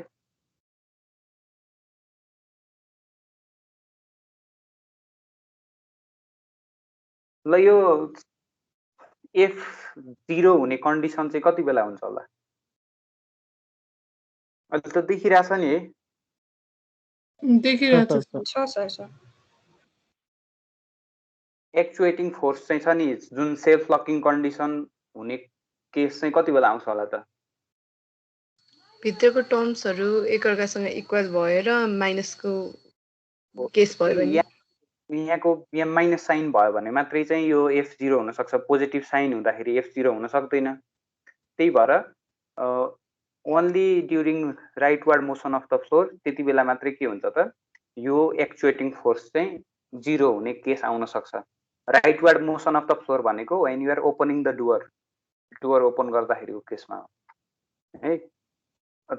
त्यति बेलाको केसमा चाहिँ के हुन सक्ने भयो त यो एक्सप्रेसन चाहिँ 0 अथवा लेस देन 0 हुन सक्ने भयो। त्यसो भने सेल्फ लकिङको लागि चाहिँ हामीहरूले डिजाइन गर्नको लागि के हुनु पर्यो त यो एक्सप्रेसन चाहिँ लेस अर इक्वल टु 0 हुनु पर्यो। इन्टिग्रेसनको टर्महरू चाहिँ लेस अर इक्वल टु 0 हुनु पर्यो।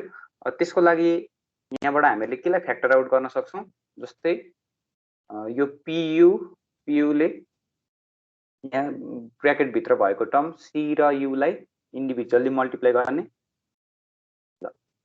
अब यसबाट चाहिँ हामीहरूले अनि critical value of coefficient of friction determine गर्न सक्छौँ। यो एक्सप्रेसनबाट क्रिटिकल भ्यालु फ्रिक्सनल कोएफिसिएन्टको चाहिँ एउटा क्रिटिकल भ्यालु डिटरमाइन गर्न सक्छौँ। त्यसको लागि critical value of coefficient of friction यहाँबाट चाहिँ हामीहरूले यो टर्मलाई चाहिँ छ नि दुईटा टर्मलाई इनइक्वालिटीको साइन यताउता राख्यौँ। त्यो राखेपछि अब यो कोएफिसिएन्ट अफ फ्रिक्सनको टर्म भनेको केसँग इक्वल हुने भयो त? कोएफिसिएन्ट अफ फ्रिक्सन भनेको चाहिँ 1/a यो एक्सप्रेसन डिभाइडेड बाई यो इन्टिग्रेसन यो इन्टिग्रल पोर्सन यहाँ हुने भयो। अब यो C र U भनेको के छ त कन्स्टेन्ट हो। त्यही भएर हामीहरूले यो इन्टिग्रलले यहाँ मल्टिप्लाई गर्न सक्छौँ। मल्टिप्लाई गर्यौँ अनि यहाँबाट हामीले U वाला टर्मलाई फ्याक्टर आउट गर्नु पर्यो भने इन्टिग्रलको आउटसाइडमा लिएर आउनु पर्यो भने U वाला टर्मलाई के गर्न सकिन्छ त U बारले रिप्लेस गर्न सकिन्छ। किनभने U बार भनेको के हो त सेन्टर अफ प्रेसर हो है। सेन्टर अफ प्रेसर हो।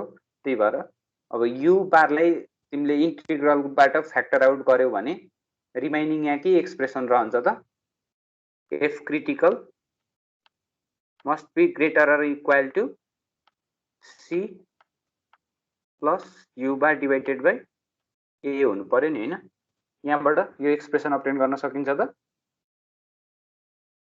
हामीले U बारलाई फ्याक्टर आउट गर्यौं भने यो इन्टिग्रलको टर्मलाई क्यान्सल आउट गर्न सक्छौं नि हैन। यो इन्टिग्रलको टर्मलाई क्यान्सल आउट गरिसकेपछि F critical must be greater or equal to C plus U bar by A भयो। अब यसबाट हामीले के कन्क्लुड गर्न सकिन्छ त critical value of coefficient of friction भनेको चाहिँ यो सिस्टमको जियोमेट्रीमा मात्रै डिपेन्डेन्ट हुने रहेछ।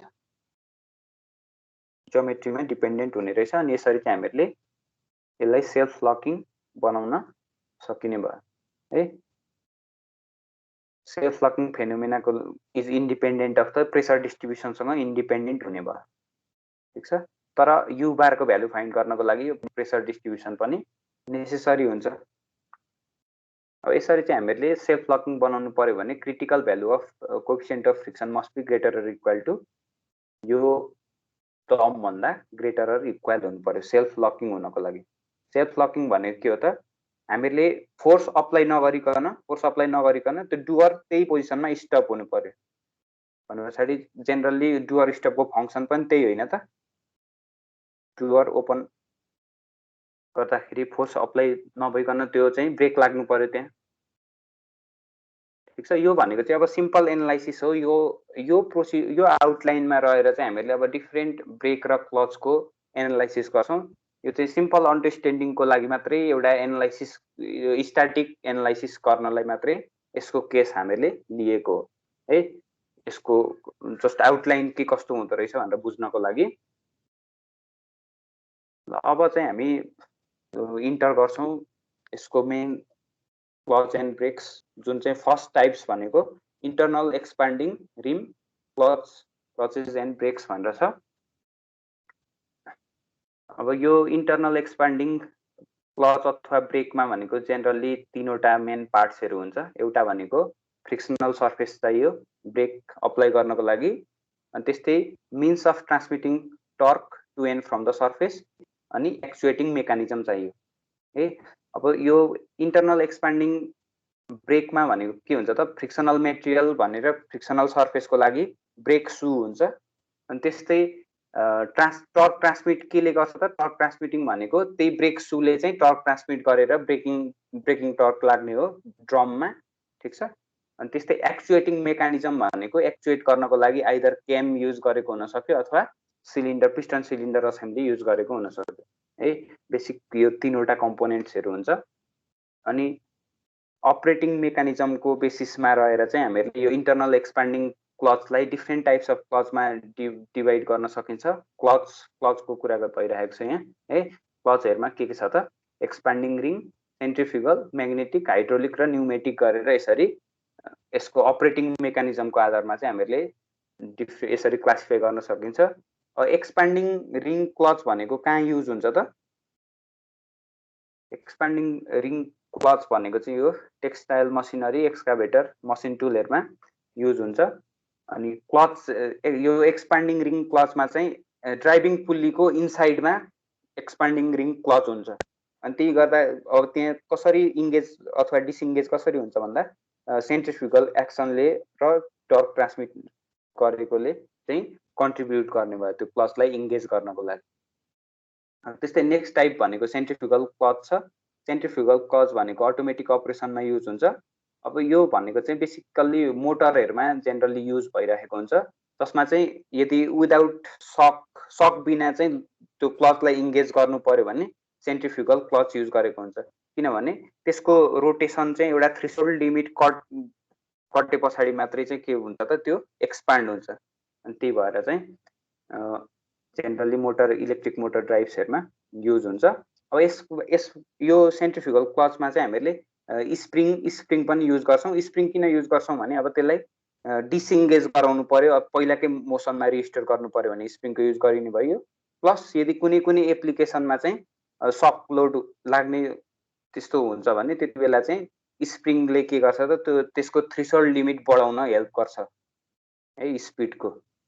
त्यस्तै अब म्याग्नेटिक क्लच भनेको चाहिँ अटोमेटिक अथवा रिमोट कन्ट्रोल अफ सिस्टमहरूमा युज हुने भयो। त्यस्तै हाइड्रोलिक र न्युमेटिक भनेको चाहिँ अब complex load cycle, automatic machinery, रोबोट्सहरूमा युज हुने भयो है।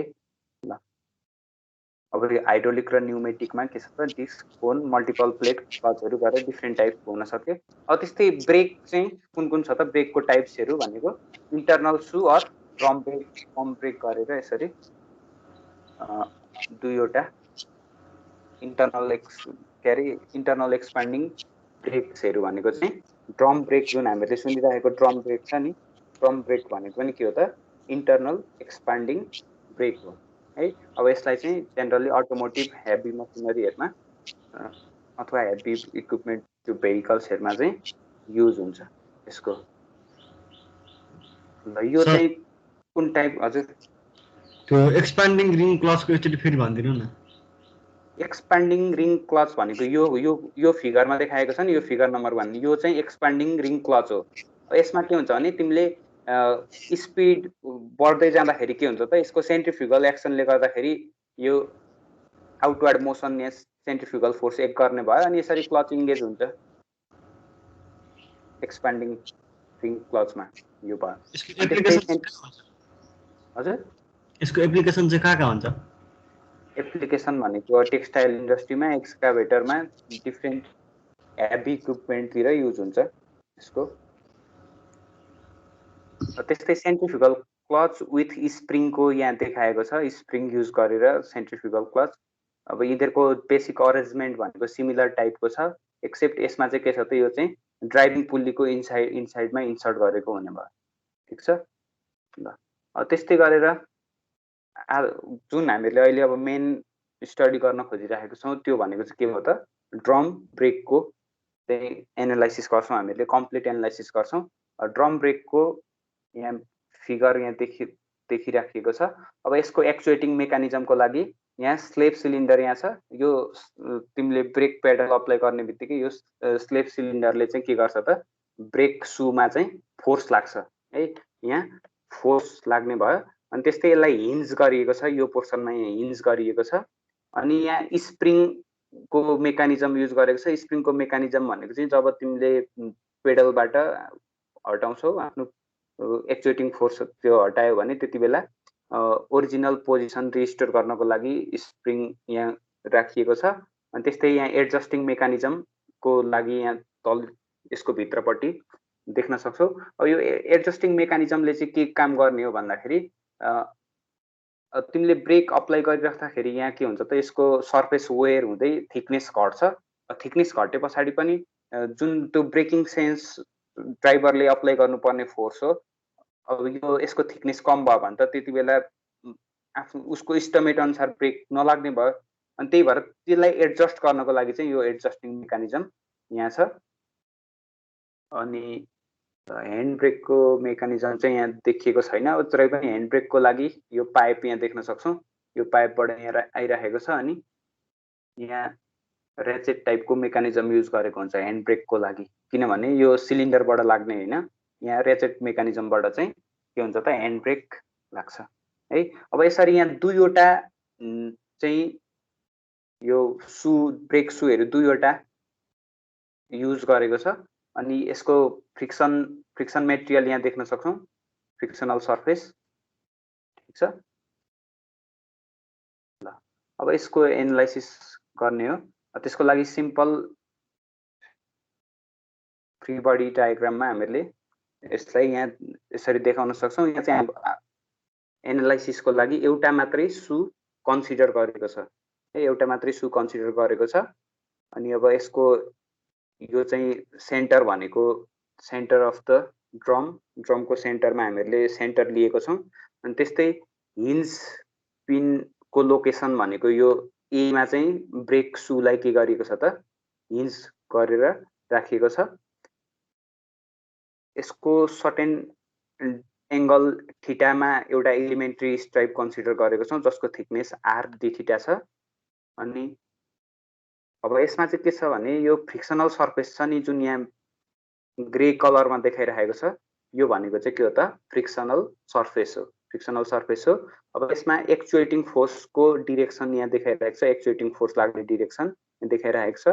ए भनेको के हो त, ए भनेको चाहिँ यो ड्रमको सेन्टर अथवा सबै चिजको सेन्टरदेखि हिन्ज पिनको लोकेसन भनेको ए हो है। अनि त्यस्तै थीटा 2 भनेर यहाँ थीटा 2 भनेको चाहिँ के हो भने यो फ्रिक्सनल सर्फेसको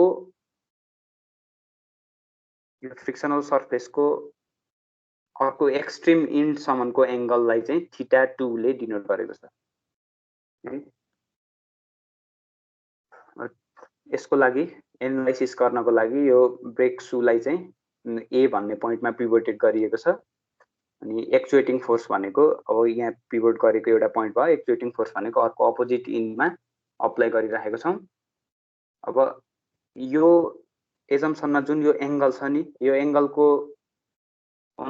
एङ्गलको बेसिसमा रहेर चाहिँ हामीसँग लङ सु अथवा सर्ट सु हुनसक्छ है, लङ सु अथवा सर्ट सु हुनसक्छ। यो केसमा लिएको सु भनेको लङ सु छ। अनि डिस्ट्रिब्युसन अब यहाँ तिमीले एक्चुएटिङ फोर्स लगायो भने अब प्रेसरको डिस्ट्रिब्युसन नर्मल हुन्छ भनेर एज्युम गर्न पाइएन, किनभने प्रेसरको डिस्ट्रिब्युसन के हुन्छ त यहाँ भेरी हुन्छ। यो प्रेसर डिस्ट्रिब्युसन कस्तो हुन्छ अहिले हामीलाई थाहा छैन। ठिक छ, किनभने फर्स्ट स्टेपमा भनेको हामीले के गर्छौँ त, प्रेसर डिस्ट्रिब्युसन फाइन्ड गर्ने हो नि होइन। त्यही भएर अब प्रेसर डिस्ट्रिब्युसन फाइन्ड गर्नु पर्यो, प्रेसर डिस्ट्रिब्युसन कस्तो हुन्छ भनेर।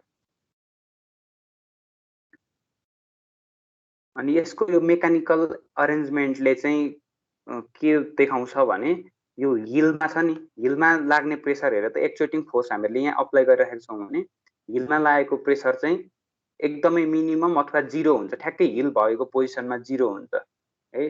सरी यहाँ 0 हुन्छ।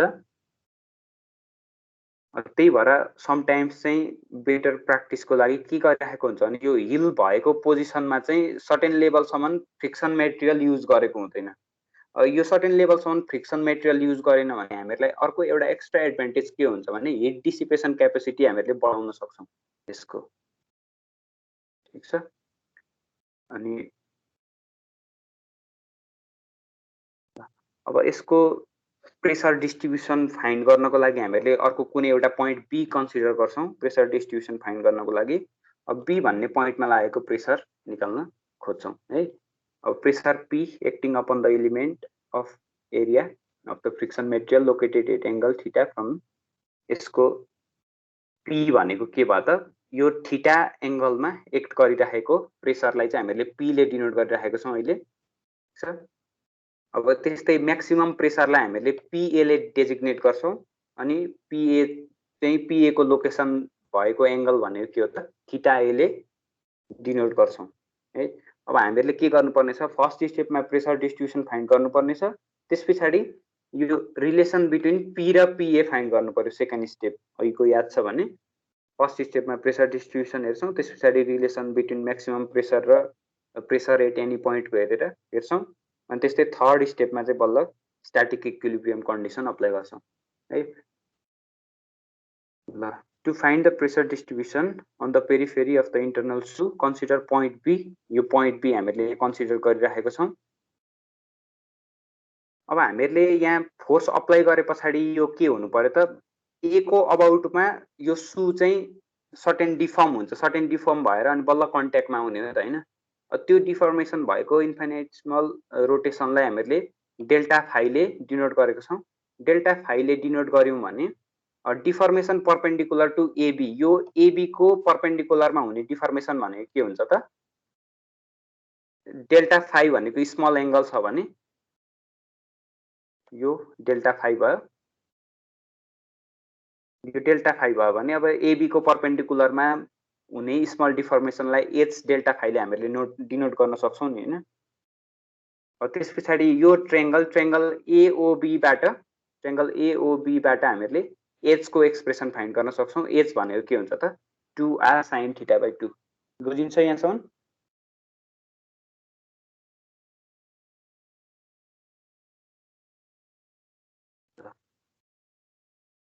ठिक छ सर। त्यस्तै एच डेल्टा फाइ को एक्सप्रेसनलाई हामीले कसरी लेख्न सक्छौँ? अब एच को एक्सप्रेसन हामीले फाइन्ड गरिसक्यौँ। यो एच को एक्सप्रेसनलाई डेल्टा फाइले मल्टिप्लाई गर्यो भने एच डेल्टा फाइ को एक्सप्रेसन आउँछ। अनि अब यो रिमको परपेन्डिकुलरमा भएको डिफर्मेसन चाहिँ जुन यो रिमको परपेन्डिकुलरमा हुने डिफर्मेसन भनेको एच डेल्टा फाइ कस θ/2 भनेर लेख्न सकिन्छ। यहाँ कम्पोनेन्ट रिजल्भ गरेछ। ठिक छ।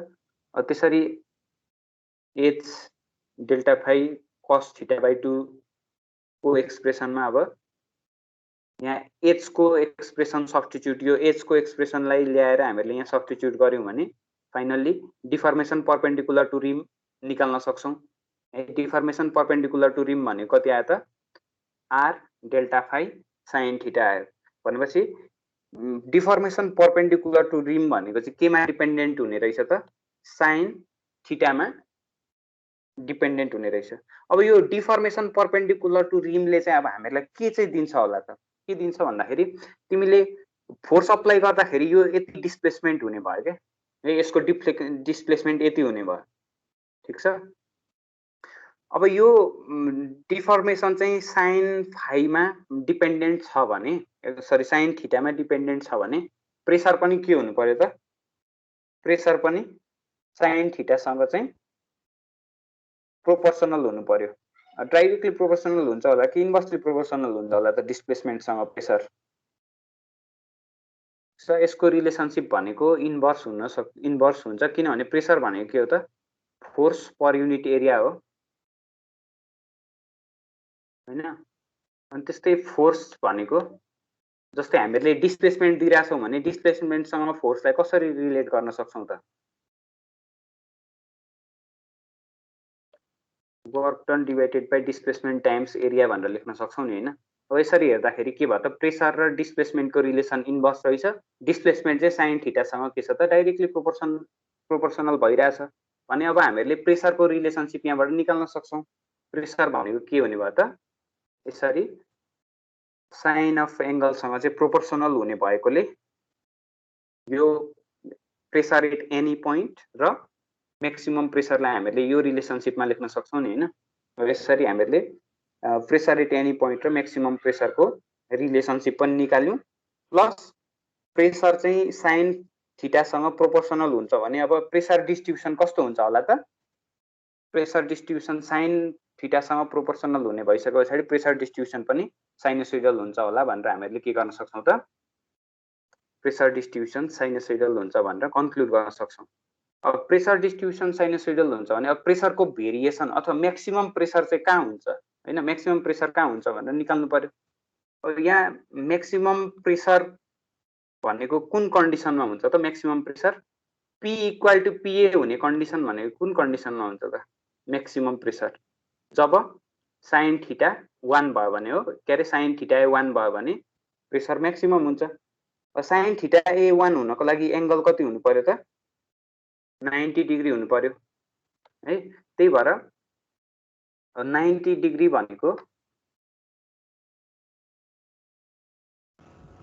सर हजुर अनि यो थीटा र थीटा एको भ्यालु सेम भए पनि त पी इक्वल टु पी हुन्छ हैन र? थीटा र थीटा एको भ्यालु सेम भयो भने पनि पी इक्वल टु पी हुन्छ। एक्ज्याक्टली हो। त्यो चाहिँ कसरी, त्यो कन्डिसनलाई चाहिँ कसरी हेर्ने हो? म त्यहाँ उसमा यो हजुरले भन्नुभएको थियो नि त्यो डिफर्मेसन परपेन्डिकुलर टु रिम भनेर, रिम भनेको चाहिँ के एबी हो कि कुन हो र? रिम भनेको के हो त? रिम भनेको तिम्रो के अरे त्यो ड्रमको बाहिरको सर्फेस हो क्या रिम भनेको। त्यो सर्कमफेरेन्स हो? सर्कमफ्रेन्स हो। सर्कमफ्रेन्सको परपेन्डिकुलर भएको चाहिँ हामीले डिफर्मेसन हेरिरहेको हो। किनभने तिमीले के अरे ब्रेक अप्लाई गर्दाखेरि सुले चाहिँ गएर ड्रमको रिममा टच गर्नु पर्यो अनि बल्ल त्यो रिमको सर्फेसमा टच गरे पछाडि ब्रेक लाग्ने हुन्छ। हजुर हो। त्यही भएर अब तिमीले भनेको केस आउँछ हेर। तिमीले भनेको केस भनेको फर्स्ट केस हो, जब सु चाहिँ सर्ट हुन्छ। सु सर्ट भयो भने अब त्यति बेला के हुन्छ त? म्याक्सिमम फोर्स कति बेला हुन्छ त? सबैभन्दा फार अवे डिस्टेन्समा चाहिँ के हुन्छ त? यो थीटा 2 सँग इक्वल भयो भने त्यति बेला के हुन्छ त? म्याक्सिमम प्रेसर अब्टेन गर्न सकिन्छ। जब लङ सु हुन्छ, सु चाहिँ लङ हुन्छ, त्यति बेला भनेको चाहिँ यो 90 डिग्री हुँदाखेरि बल्ल म्याक्सिमम प्रेसर अब्टेन गर्न सकिन्छ है। अब त्यसरी चाहिँ हामीले सुलाई क्लासिफाई गरेको छौँ, एउटा सर्ट सु र लङ सु, जुनमा चाहिँ थीटा 2 को एङ्गल 90 भन्दा कम हुन्छ। थीटा 2 को भ्यालु त्यति बेला भनेको सु के हुन्छ? सर्ट हुन्छ। अब जति बेला चाहिँ थीटा 2 को भ्यालु 90 भन्दा ग्रेटर छ भने सबैभन्दा म्याक्सिमम प्रेसर चाहिँ कहाँ हुन्छ त? जहाँ चाहिँ थीटा 90 डिग्री हुन्छ। थीटा 90 डिग्री भएको ठाउँमा चाहिँ म्याक्सिमम प्रेसर हुन्छ है। यसरी हामीले दुईटा सुलाई क्लासिफाई गर्यौँ अनि प्रेसरको रिलेसनसिप, प्रेसरको डिस्ट्रिब्युसन यहाँबाट निकाल्यौँ। अब निकाल्नु बाँकी रह्यो के बाँकी रह्यो त? अब स्ट्याटिक इक्विलिब्रियम कन्डिसन अप्लाई गरेर एक्चुएटिङ फोर्स, टर्क ट्रान्समिटेड र सपोर्ट रियाक्सन निकाल्नु पर्ने है। अब त्यसको लागि सबै कम्पोनेन्टहरूलाई रिजल्भ गरेर डायग्राम बनाउनु पर्ने हुन्छ। ठिक छ। यो डायग्राम एकैचोटि हेर्दा धेरै कम्प्लिकेटेड जस्तो लाग्न सक्छ। अब त्यही भएर सुरुमा 1 बाई 1 डायग्राममा के देखाइएको छ पहिला त्यो चाहिँ बुझ्न खोजौँ। त्यसको लागि ए भनेको के हो त? ए भनेको चाहिँ यो ड्रमको सेन्टरबाट हिन्ज पिनको लोकेसनसम्मको डिस्टेन्स हो। अनि त्यस्तै सी भनेको के हो त? सी भनेको हामीहरूले अप्लाई गरेको एक्चुएटिङ फोर्सबाट हिन्ज पिनसम्मको डिस्टेन्स हो है। त्यस्तै यहाँ हेर त, यहाँ के छ भने यो ड्याटम एङ्गल मेजरमेन्टको लागि ड्याटम भनेको हामीले कहाँबाट लिन्छौँ त? यसको यो ड्रमको सेन्टर र हिन्ज पिनको लोकेसनबाट पास भएको यो जुन छ नि, यो एक्स एक्सिसलाई चाहिँ हामीले ड्याटम लिएर अब यसको रिफरेन्समा एङ्गल मेजर गर्छौँ। एङ्गलमा थीटा 1 भनेको के हो त? फ्रिक्सन मेटेरियल एक्ज्याक्टली यो हिलबाटै स्टार्ट भएको छैन है। किनभने हिलमा एकदमै नेग्लिजिबल प्रेसर लाग्छ, त्यही भएर त्यहाँ युजली मेटेरियल हुँदैन। अनि सबैभन्दा बेस्ट प्र्याक्टिस अथवा बेस्ट डिजाइन भनेको चाहिँ कस्तो हुन्छ भने म्याक्सिमम प्रेसर जहाँ लाग्छ त्यो ठाउँमा चाहिँ बढी फ्रिक्सन मेटेरियल राख्ने त्यो डिजाइन चाहिँ बेस्ट हुन्छ। त्यही भएर यो हिलबाटै चाहिँ फ्रिक्सन मेटेरियल राखेको हुँदैन, सर्टेन डिस्टेन्सबाट राखेको हुन्छ। त्यो एङ्गल भनेको के हो त, θ1 भनेको चाहिँ यो फ्रिक्सन मेटेरियलको सर्फेस स्टार्ट जहाँबाट भएको छ त्यो एङ्गल θ1 हो है। अनि त्यस्तै θ2 भनेको चाहिँ यो फ्रिक्सन मेटेरियलको सर्फेस इन्ड भएको एङ्गल भनेको के हो त, θ2 हो। ठिक छ। अब यसमा चाहिँ यदि तिमीले एक्चुएटिङ फोर्स F अप्लाई गर्दैछौ भने यसमा लाग्ने नर्मल फोर्स र फ्रिक्सनल फोर्सको डिरेक्सन देखाइएको छ। अब यसमा पनि हामीले के हेर्छौँ त, यो फ्रिक्सनल सर्फेसको रेस्पेक्टमा हेर्छौँ है, फ्रिक्सनल फोर्स कुन डिरेक्सनमा लाग्छ भनेर। जस्तै अहिलेलाई यो रोटेसन के छ त, रोटेसन काउन्टर क्लकवाइज छ भने, रोटेसन काउन्टर क्लकवाइज छ भने अब फ्रिक्सनल सर्फेसले एक्सपिरियन्स गर्ने फ्रिक्सनल फोर्सको डिरेक्सन कता हुन्छ त, काउन्टर क्लकवाइज डिरेक्सनतिरै नै फ्रिक्सनल सर्फेसले पनि फ्रिक्सनल फोर्स अब्टेन गर्छ। यो बुझिन्छ रिलेटिभ मोसन यसको। नर्मल फोर्सको डिरेक्सन भनेको त अलवेज परपेन्डिकुलर हुने भइहाल्यो। यो भनेको चाहिँ हामीले अब जस्तै थीटा एङ्गलमा अघि एउटा इलिमेन्ट्री स्ट्राइपको लागि लिएको थियौँ नि, हो त्यो इलिमेन्ट्री स्ट्राइपमा लागेको फोर्सहरू देखाएको हो यहाँ, थीटा एट एङ्गल थीटामा लिएको इलिमेन्ट्री स्ट्राइपमा लागेको फोर्सहरू। अब फोर्स यो फ्रिक्सनल फोर्स र नर्मल फोर्स भनेको त यो पुरै फ्रिक्सनल मेटेरियलको ओभर द सर्फेसमा लाग्ने, पुरै सर्फेसमा लाग्ने हो। अब पुरै सर्फेसमा लाग्ने फ्रिक्सनल फोर्स निकाल्न चाहिँ हामीले के गर्नुपर्छ होला,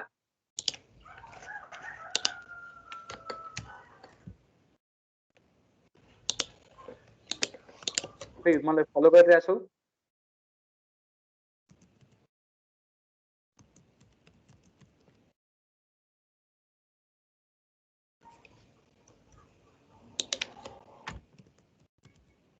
यो इन्ट्रेस्टिङ भएन कि बुझिएन कि के हो प्रब्लम?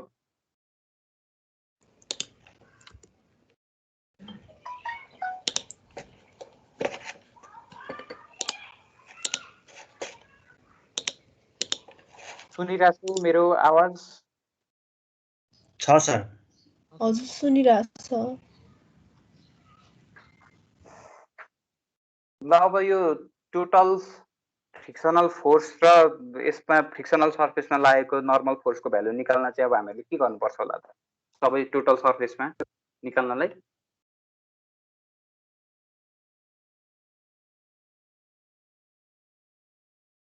बुझिरहेको छैन हो? बुझिरहेको छैन भने हामी स्लो जाउँ, केही छैन त्यो, कि के हो खास प्रब्लम? इन्टिग्रेट गर्नुपर्छ होला। इन्टिग्रेट गर्नु पर्यो। इन्टिग्रेट गर्नको लागि इन्टिग्रेसनको लिमिट कहाँदेखि कहाँसम्म लिनु पर्यो त, ओभर द फ्रिक्सनल सर्फेस निकाल्न खोजिरहेछौँ भने? सर 0 डिग्रीबाट अब कति θ1 टु θ2? 0बाट होइन, हामीले यो फ्रिक्सनल सर्फेसको लागि मात्रै गर्न खोजिरहेको, त्यही भएर टु θ2 चाहिँ लिनु पर्यो है। अब यहाँ के भनिरहेछ भने थीटा 0 हुँदाखेरि के हुन्छ त, प्रेसर 0 हुन्छ। त्यही भएर हिलमा के छ त, प्रेसर लाग्दैन। अनि त्यही भएर यहाँ चाहिँ मेटेरियललाई हामीले ओमिट गर्छौँ है। अनि बेस्ट डिजाइन प्र्याक्टिस भनेको चाहिँ कस्तो हुन्छ भन्दाखेरि जहाँ चाहिँ प्रेसर म्याक्सिमम लाग्छ त्यहाँ म्याक्सिमम मेटेरियललाई त्यहाँ राख्ने चाहिँ गुड डिजाइन मानिन्छ। अनि यहाँ यो फिगरमा के छ त, frictional material begins at an angle θ1 measure from hinge pin. सधैँ हामीले यो हिन्ज पिन जहाँ छ होइन, हिन्ज पिनमै डेटम लिन्छौँ है। अब जस्तै अहिलेलाई मैले यसको ओरिएन्टेसन यसरी राखेको छु, तर अघि हामीले हेरेको फिगरमा के थियो त, यहाँबाट चाहिँ यो यसरी माथिपट्टि गएको थियो नि होइन, ब्रेक सु भनेपछि अब त्यो केसमा के गर्नु पर्यो त, हिन्ज पिनबाट पास हुने गरेर चाहिँ डेटम अथवा रिफरेन्स लाइनलाई हिन्ज पिनबाटै पास हुने गरेर लिनुपर्छ। अनि मात्रै हामीले यहाँ जुन डिराइभ गर्ने फर्मुलाहरू छ त्यो युज गर्न सक्छौँ है।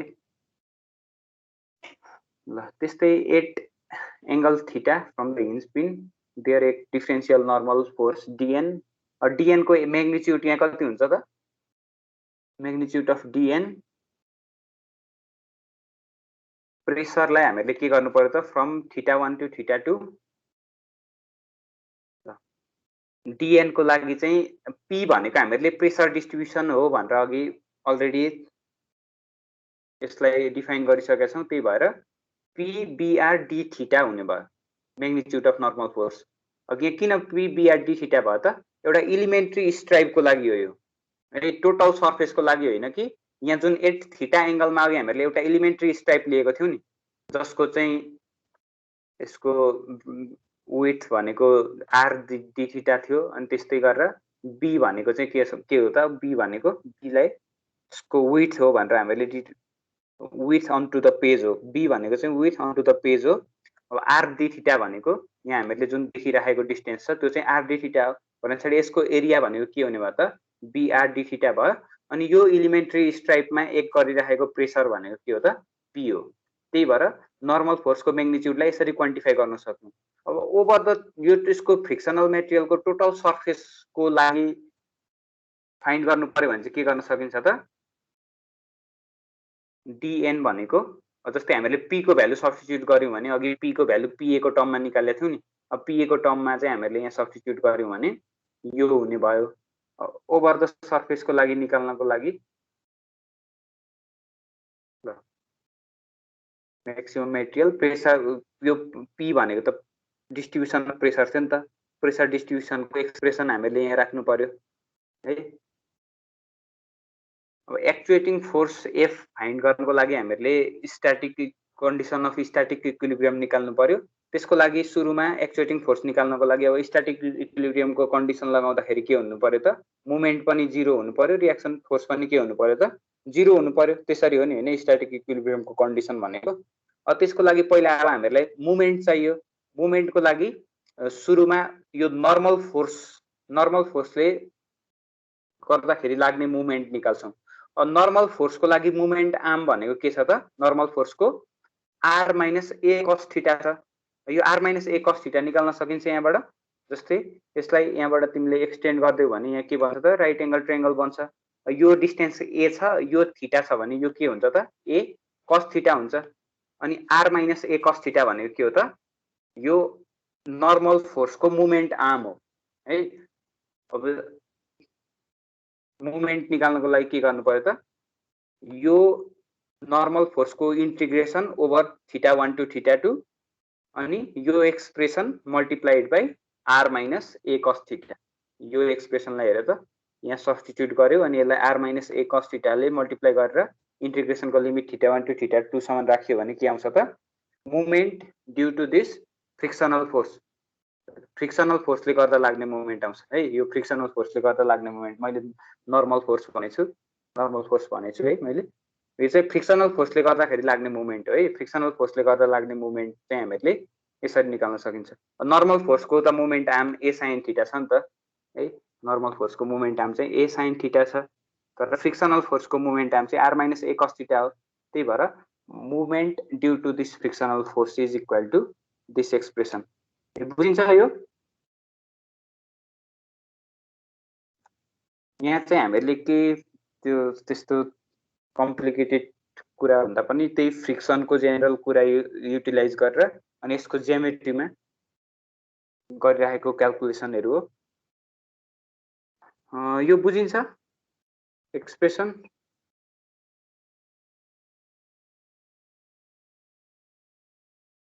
त्यस्तै अब मोमेन्ट यो नर्मल फोर्सले गर्दाखेरि लाग्ने मोमेन्ट पनि निकाल्नु पर्यो ल यो नर्मल फोर्सले गर्दाखेरि लाग्ने मोमेन्ट के हुन्छ होला यो नर्मल फोर्सले गर्दा लाग्ने मोमेन्ट चाहिँ कति हुन्छ त फ्रिक्सनल फोर्सले गर्दाखेरि लाग्ने मोमेन्टमा f मल्टिप्लाइड बाइ dn गरेका छौं हामीले f मल्टिप्लाइड बाइ dn किनभने फ्रिक्सनल फोर्स भनेको त f dn हो अब हामीले के निकाल्न खोज्दै छौं त यो नर्मल फोर्सले गर्दाखेरि लाग्ने मोमेन्ट नर्मल फोर्सले गर्दा लाग्ने मोमेन्ट भनेको कति हुन्छ यसको इन्टिग्रेसन फ्रम θ1 टु θ2 हैन अनि यो टर्म मल्टिप्लाइड बाइ के गर्नु पर्यो a sin theta d theta हो नि हैन अब यहाँबाट कन्स्टेन्ट टर्महरुलाई हामीले आउटसाइड निकाल्यौं भने एक्सप्रेसन कति आउँछ त pa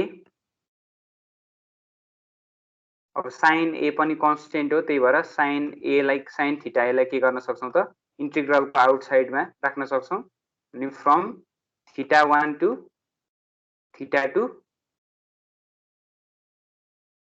sign square theta D theta यो एक्सप्रेसनसँग इक्वल हुन्छ नि हैन नर्मल फोर्सले गर्दाखेरि लाग्ने मोमेन्ट।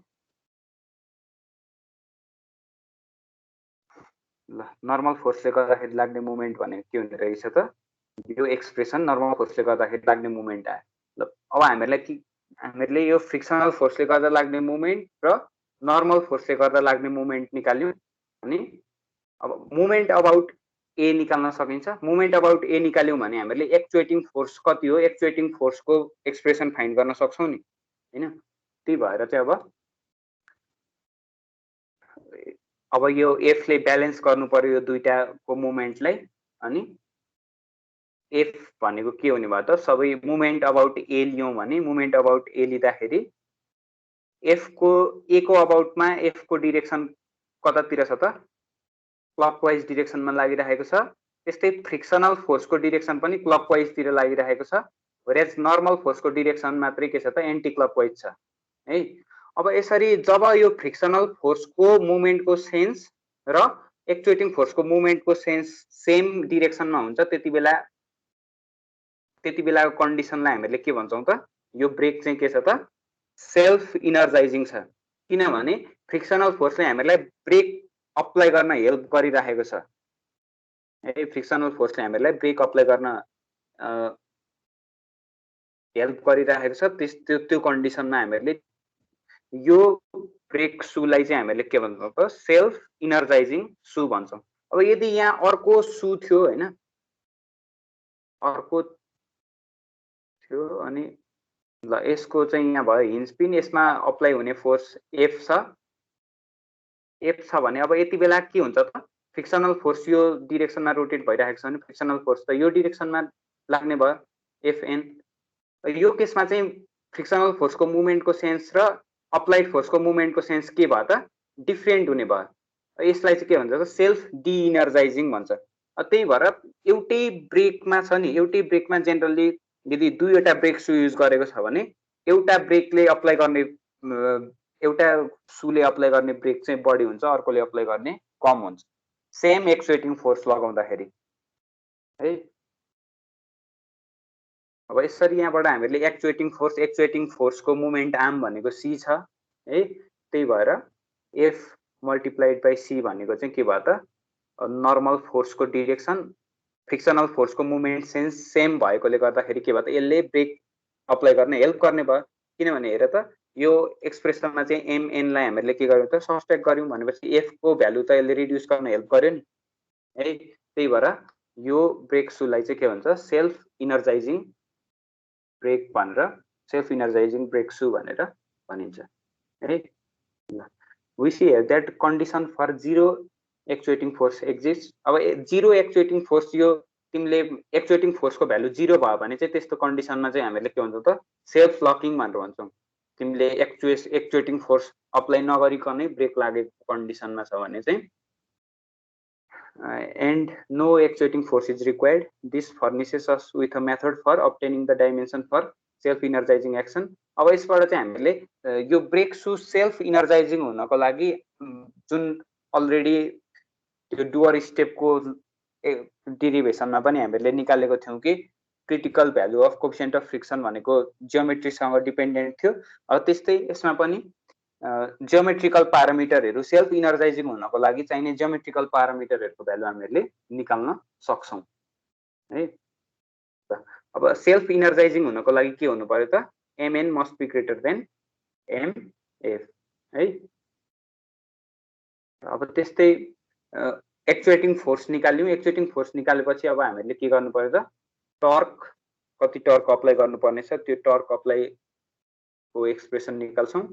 त्यसको लागि torque applied is sum of frictional force times radius भनेर भनिरहेको छ।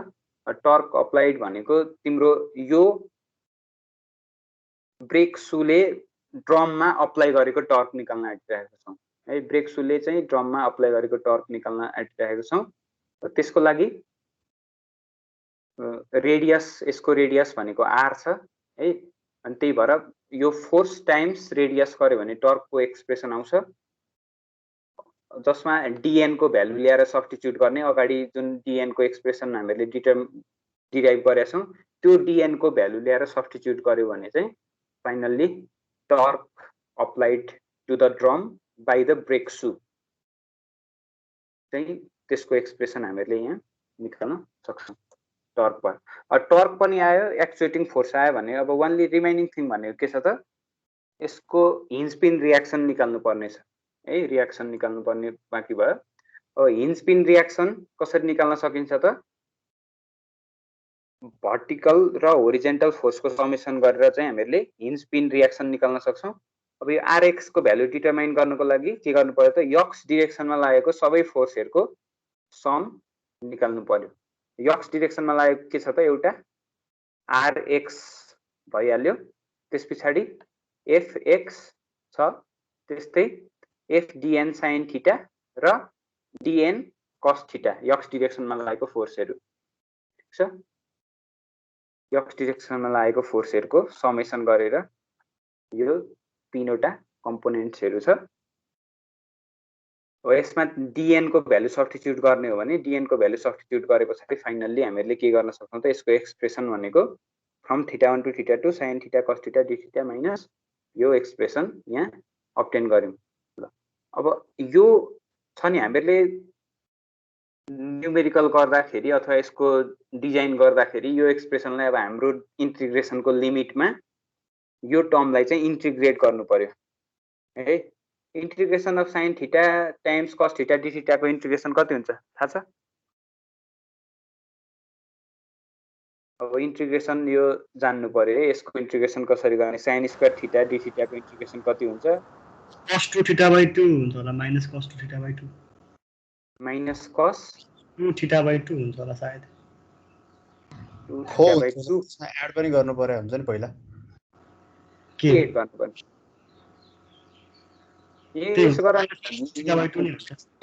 sin थीटालाई लेट गर, sin theta let x equal to sin theta, then dx will be cos theta d theta भने पछाडि x स्क्वायर बाइ 2 आउने भयो हैन।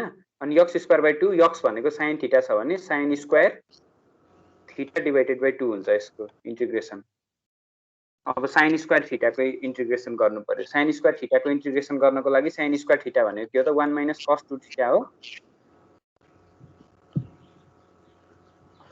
यो हो नि हैन, कन्फ्युज भयो। अब यो 1 सरी बाइ 2 है, यो एक्सप्रेसनलाई इन्टिग्रेट गर्यो भने sin स्क्वायर थीटाको पनि आइहाल्छ। यो चाहिँ जानिराख्नु पर्यो। अब अहिलेलाई हामीले यही इन्टिग्रेसनकै टर्ममा राख्छौँ, अनि डाटा बुकमा पनि इन्टिग्रेसनकै टर्ममा छ। अब इन्टिग्रेसन कति हुन्छ भनेर त्यो चाहिँ जान्नु पर्यो है। डाटा बुकमा यहाँ दिएको रियाक्सन इन्टिग्रेसनकै टर्ममा छ, टर्कको टर्म पनि त्यही छ, सबै इन्टिग्रेट गरेया छैन, यो इन्टिग्रल साइनमै राखेको छ। इन्टिग्रेसन चाहिँ यहाँ भएको कुराहरूको इन्टिग्रेसन गर्न जानिराख्नु पर्यो। यसरी हामीले x डिरेक्सनको रियाक्सन निकाल्यौँ। त्यस्तै अब y डिरेक्सनको रियाक्सन निकाल्नको लागि y डिरेक्सनमा fy भनेको सेम डिरेक्सनमा एक्ट गरिरहेको छ,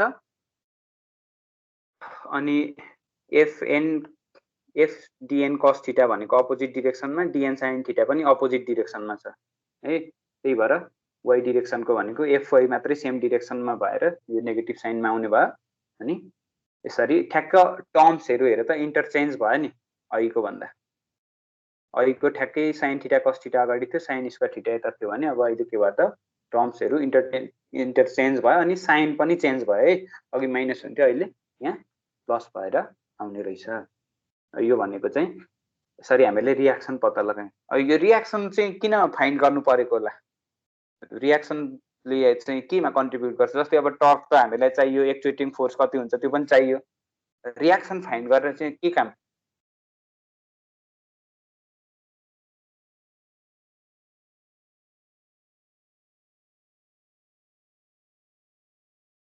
ल यो सर्च गर्ने है, यो रियाक्सन किन फाइन्ड गर्नुपर्ने रहेछ भन्ने कुरा चाहिँ सर्च गर।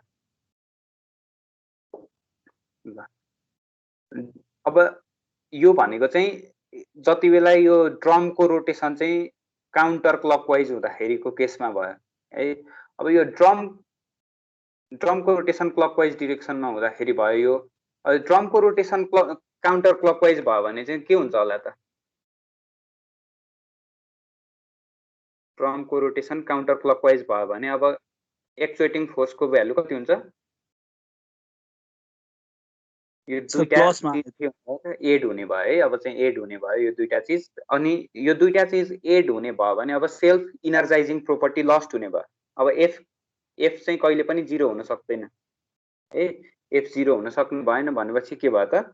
सेल्फ इनर्जाइजिङ प्रोपर्टी लस्ट भयो। यो चाहिँ फ्रिक्सनले अगेन्स्टमा काम गर्ने भयो है हाम्रो। त्यही भएर त्यति बेला भनेको अब यस्तो केसलाई के भनिन्छ त? सेल्फ डिइनर्जाइजिङ भनेर भनिन्छ। अनि since both the moments have same sense, self-energizing effect is lost. Counterclockwise rotation, the sign of the frictional term is in the equation twin reaction change. अब के हुने भयो त? अब काउन्टर क्लकवाइज रोटेसन भयो भने अब यो मोमेन्टको सेन्स यहाँ चेन्ज हुने भयो, यहाँ इफेक्ट पर्ने भयो एउटा। अनि अर्को भनेको चाहिँ कहाँ इफेक्ट पर्ने भयो त? अब रियाक्सनको टर्म छ नि, हामीले जुन यो रियाक्सन निकालेका छौँ नि, यो रियाक्सनको पनि के हुने भयो त? डाइरेक्सन्सहरू चेन्ज हुने भयो। डाइरेक्सन चेन्ज भएर अब त्यो दुईटाको साइन ठ्याक्क जस्ट अपोजिट हुन्छ। अघि आरएक्स को टर्ममा यहाँ माइनस आएको थियो भने अब प्लस आउने भयो, अघि प्लस आएको ठाउँमा यहाँ माइनस आउने भयो।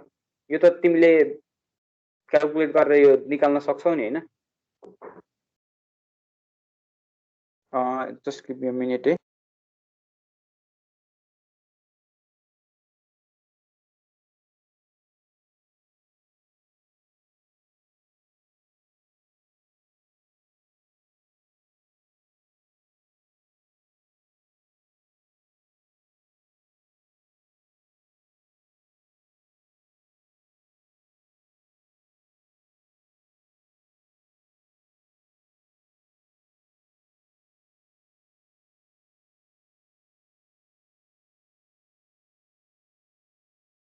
यो टर्म्समा यो एक्सप्रेसन त निकाल्न सकिन्छ नि हैन?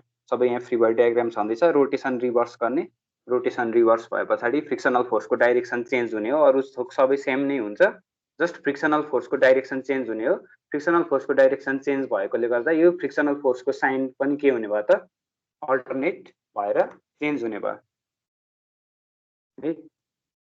अब यसरी चाहिँ हामीले रियाक्सन फोर्स अनि त्यस पछाडि एक्चुएटिङ फोर्स अनि torque applied by brake shoe चाहिँ त्यसको एक्सप्रेसनहरु यहाँ निकाल्यौं। ल अब यो जुन हामीले यो एनालाइसिस गर्नको लागि छ नि, यो एनालाइसिसको लागि यहाँ गरेको एजम्पसनहरु डिफरेन्ट एजम्पसनहरु, किनभने फ्रिक्सन भनेको अब एकदमै कम्प्लिकेटेड कुरा हो। अझ अब हामीले लिएको सर्फेसको जियोमेट्री पनि कर्भ छ, त्यही भएर झन् यहाँ कम्प्लिकेटेड हुने भयो। त्यही भएर चाहिँ अब जेनरली कुलम फ्रिक्सनको केस हो भनेर हामीले एज्युम गर्छौं। त्यसको लागि यहाँ अझ अब यसमा गरेको डिफरेन्ट एजम्पसन्सहरु के छ भन्ने कुरा भयो। त्यसको लागि यहाँ के भनेको छौं भने pressure at any point on the shoe is assume to be proportional to the distance from the pin, जुन साइन थीटासँग भेरिएसन हुन्छ भन्ने हाम्रो त्यो एजम्पसन भयो है। Being 0 at the heel, this should be considered from the standpoint that pressure is specified by the manufacturer averages rather than maximum. अब तिमीले ब्रेकिङ को लागि जुन मेटेरियल युज गर्छौ जेनरली मोल्डेड एस्बेस्टस युज गरिन्छ। त्यसको चाहिँ के छ भने तिम्रो कोएफिसिएन्ट अफ फ्रिक्सन अनि म्याक्सिमम प्रेसर कति हुन्छ त्यो दिएको हुन्छ, प्लस टेम्परेचरको भ्यालु पनि दिएको हुन्छ। अनि त्यहाँ दिएको प्रेसरलाई चाहिँ हामीले सधैँ एभरेज प्रेसर भनेर ट्रिट गर्नुपर्ने हुन्छ है। म्याक्सिमम प्रेसर भन्दा पनि एभरेज प्रेसर भनेर ट्रिट गर्नुपर्ने हुन्छ। त्यस्तै यो यहाँ हामीले सेन्ट्रिफ्युगल फोर्सको इफेक्टलाई हामीले नेग्लेक्ट गर्यौं। अब ब्रेकको केसमा त सेन्ट्रिफ्युगल इफेक्ट हुने भएन, किनभने रोटेटिङ मेम्बर हुने भएन, त्यही भएर सेन्ट्रिफ्युगल इफेक्ट हुँदैन। तर क्लचको लागि काम गर्दैछौ भने त्यति बेला सेन्ट्रिफ्युगल इफेक्टलाई कन्सिडर गर्नुपर्ने हुन्छ है। अनि त्यस्तै यो केसमा अब सू चाहिँ रिजिड छ अथवा रिजिड बडी मेकानिक्सको युज गरेका छौं हामीहरूले, तर एक्चुअलमा भनेको सम डिफर्मेसन त्यहाँ अकर हुन सक्छ। त्यस्तै गरेर हामीले कोएफिसिएन्ट अफ फ्रिक्सनलाई कन्स्टेन्ट एज्युम गरेको थियौं, तर टेम्परेचर इन्क्रिज हुँदै गर्दाखेरि अथवा वेयर हुँदै गयो भने के हुन्छ त त्यो कोफिसिएन्ट अफ फ्रिक्सन भ्यारी हुन सक्छ over the time coefficient of friction decrease हुन्छ त्यो सर्फेसको त्यसको एजम्सन चाहिँ हामीहरूले यहाँ गरेको छैन यो चाहिँ हामीहरूले यो एनालाइसिस जुन अहिले अगाडिको डेरिभेसन गर्यौँ त्यसको लागि युज गरेको एनालाइसिसहरू भयो ल यो इन्टरनल एक्सपान्डिङ क्लचको बारेमा भनेको यति नै हो है यस पछाडि यसको एउटा न्युमेरिकल हेर्छौँ यसको न्युमेरिकल चाहिँ यसरी दिएको हुन्छ अब यसमा हामीहरूलाई यहाँ एक्चुएटिङ फोर्स ब्रेकिङ क्यापेसिटी र हिन्ज पिन रियाक्सन निकाल्न सोधिरहेको छ एक्चुएटिङ जस्तै यहाँ के भनिरहेको छ भने योभन्दा अगाडिकोमा केही छ डाउट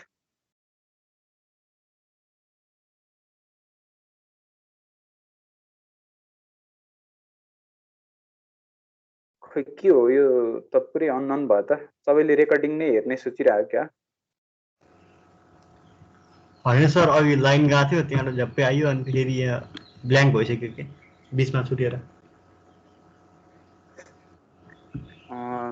32 एटेन्डेड छन् नि त तिमी एकजना मात्रै होइन सुन्न त सुनेछौँ के रे सर बुझ्न बिस्तारै बिस्तारै बुझौँला नि अब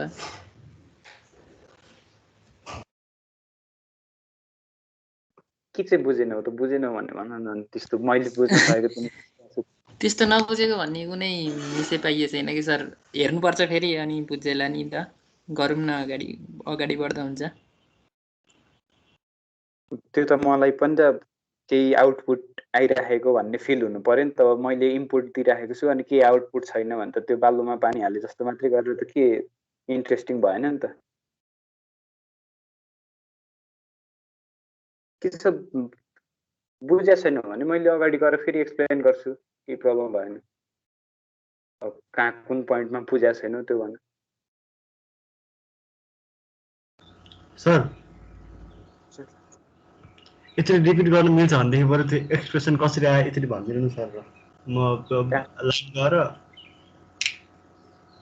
के एक्सप्रेसन त्यो अगाडिको हल्का अलिकति छुट्या थियो कि त्यो लाइन गएर 5-10 मिनट जति एउटा स्पेसिफिक कुनै पोइन्ट छ जस्तै जनरली यहाँ युज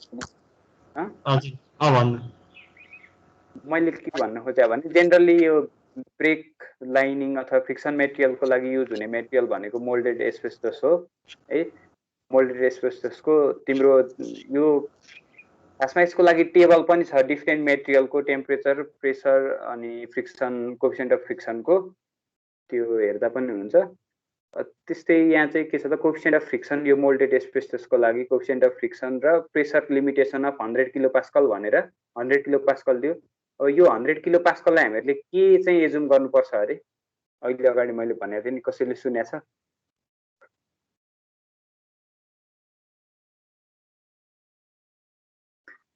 अब तिमीले अगाडिको बुझ्या छैन भने यो न्युमेरिकलमा प्रोसिड नगरौँ होइन अब तिमीलाई टाइम चाहिन्छ भने नेक्स्ट विक गरौँला है त यो न्युमेरिकल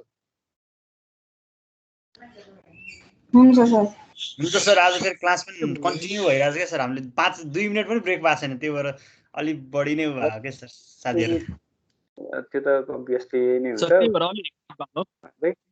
हजुर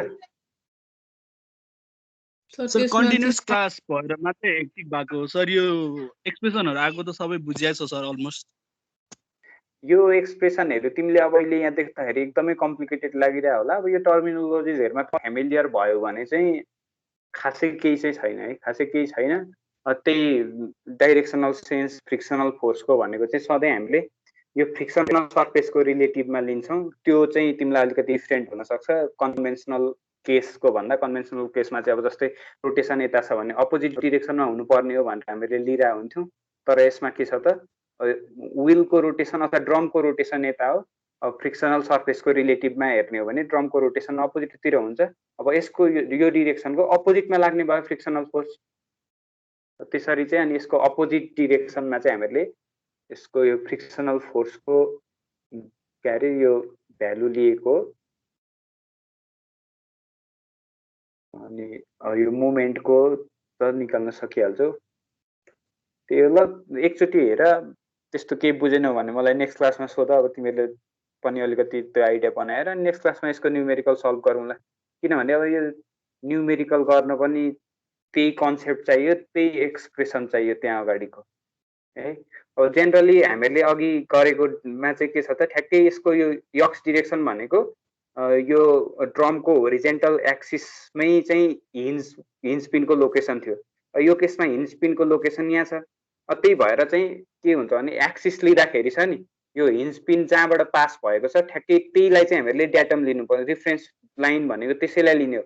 अनि यो रिफरेन्स लाइनको बेसिसमा भएर चाहिँ हामीहरूले θ1 र θ2 डिटरमाइन गर्ने हो। यो केसमा θ1 को भ्यालु कति छ, θ2 को भ्यालु कति छ त्यो भन्न सक्छौ?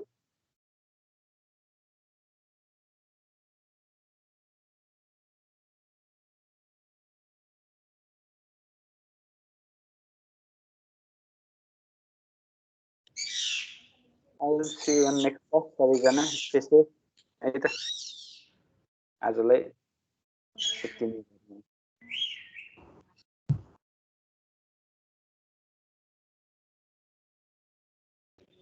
Thank you sir, bye bye sir.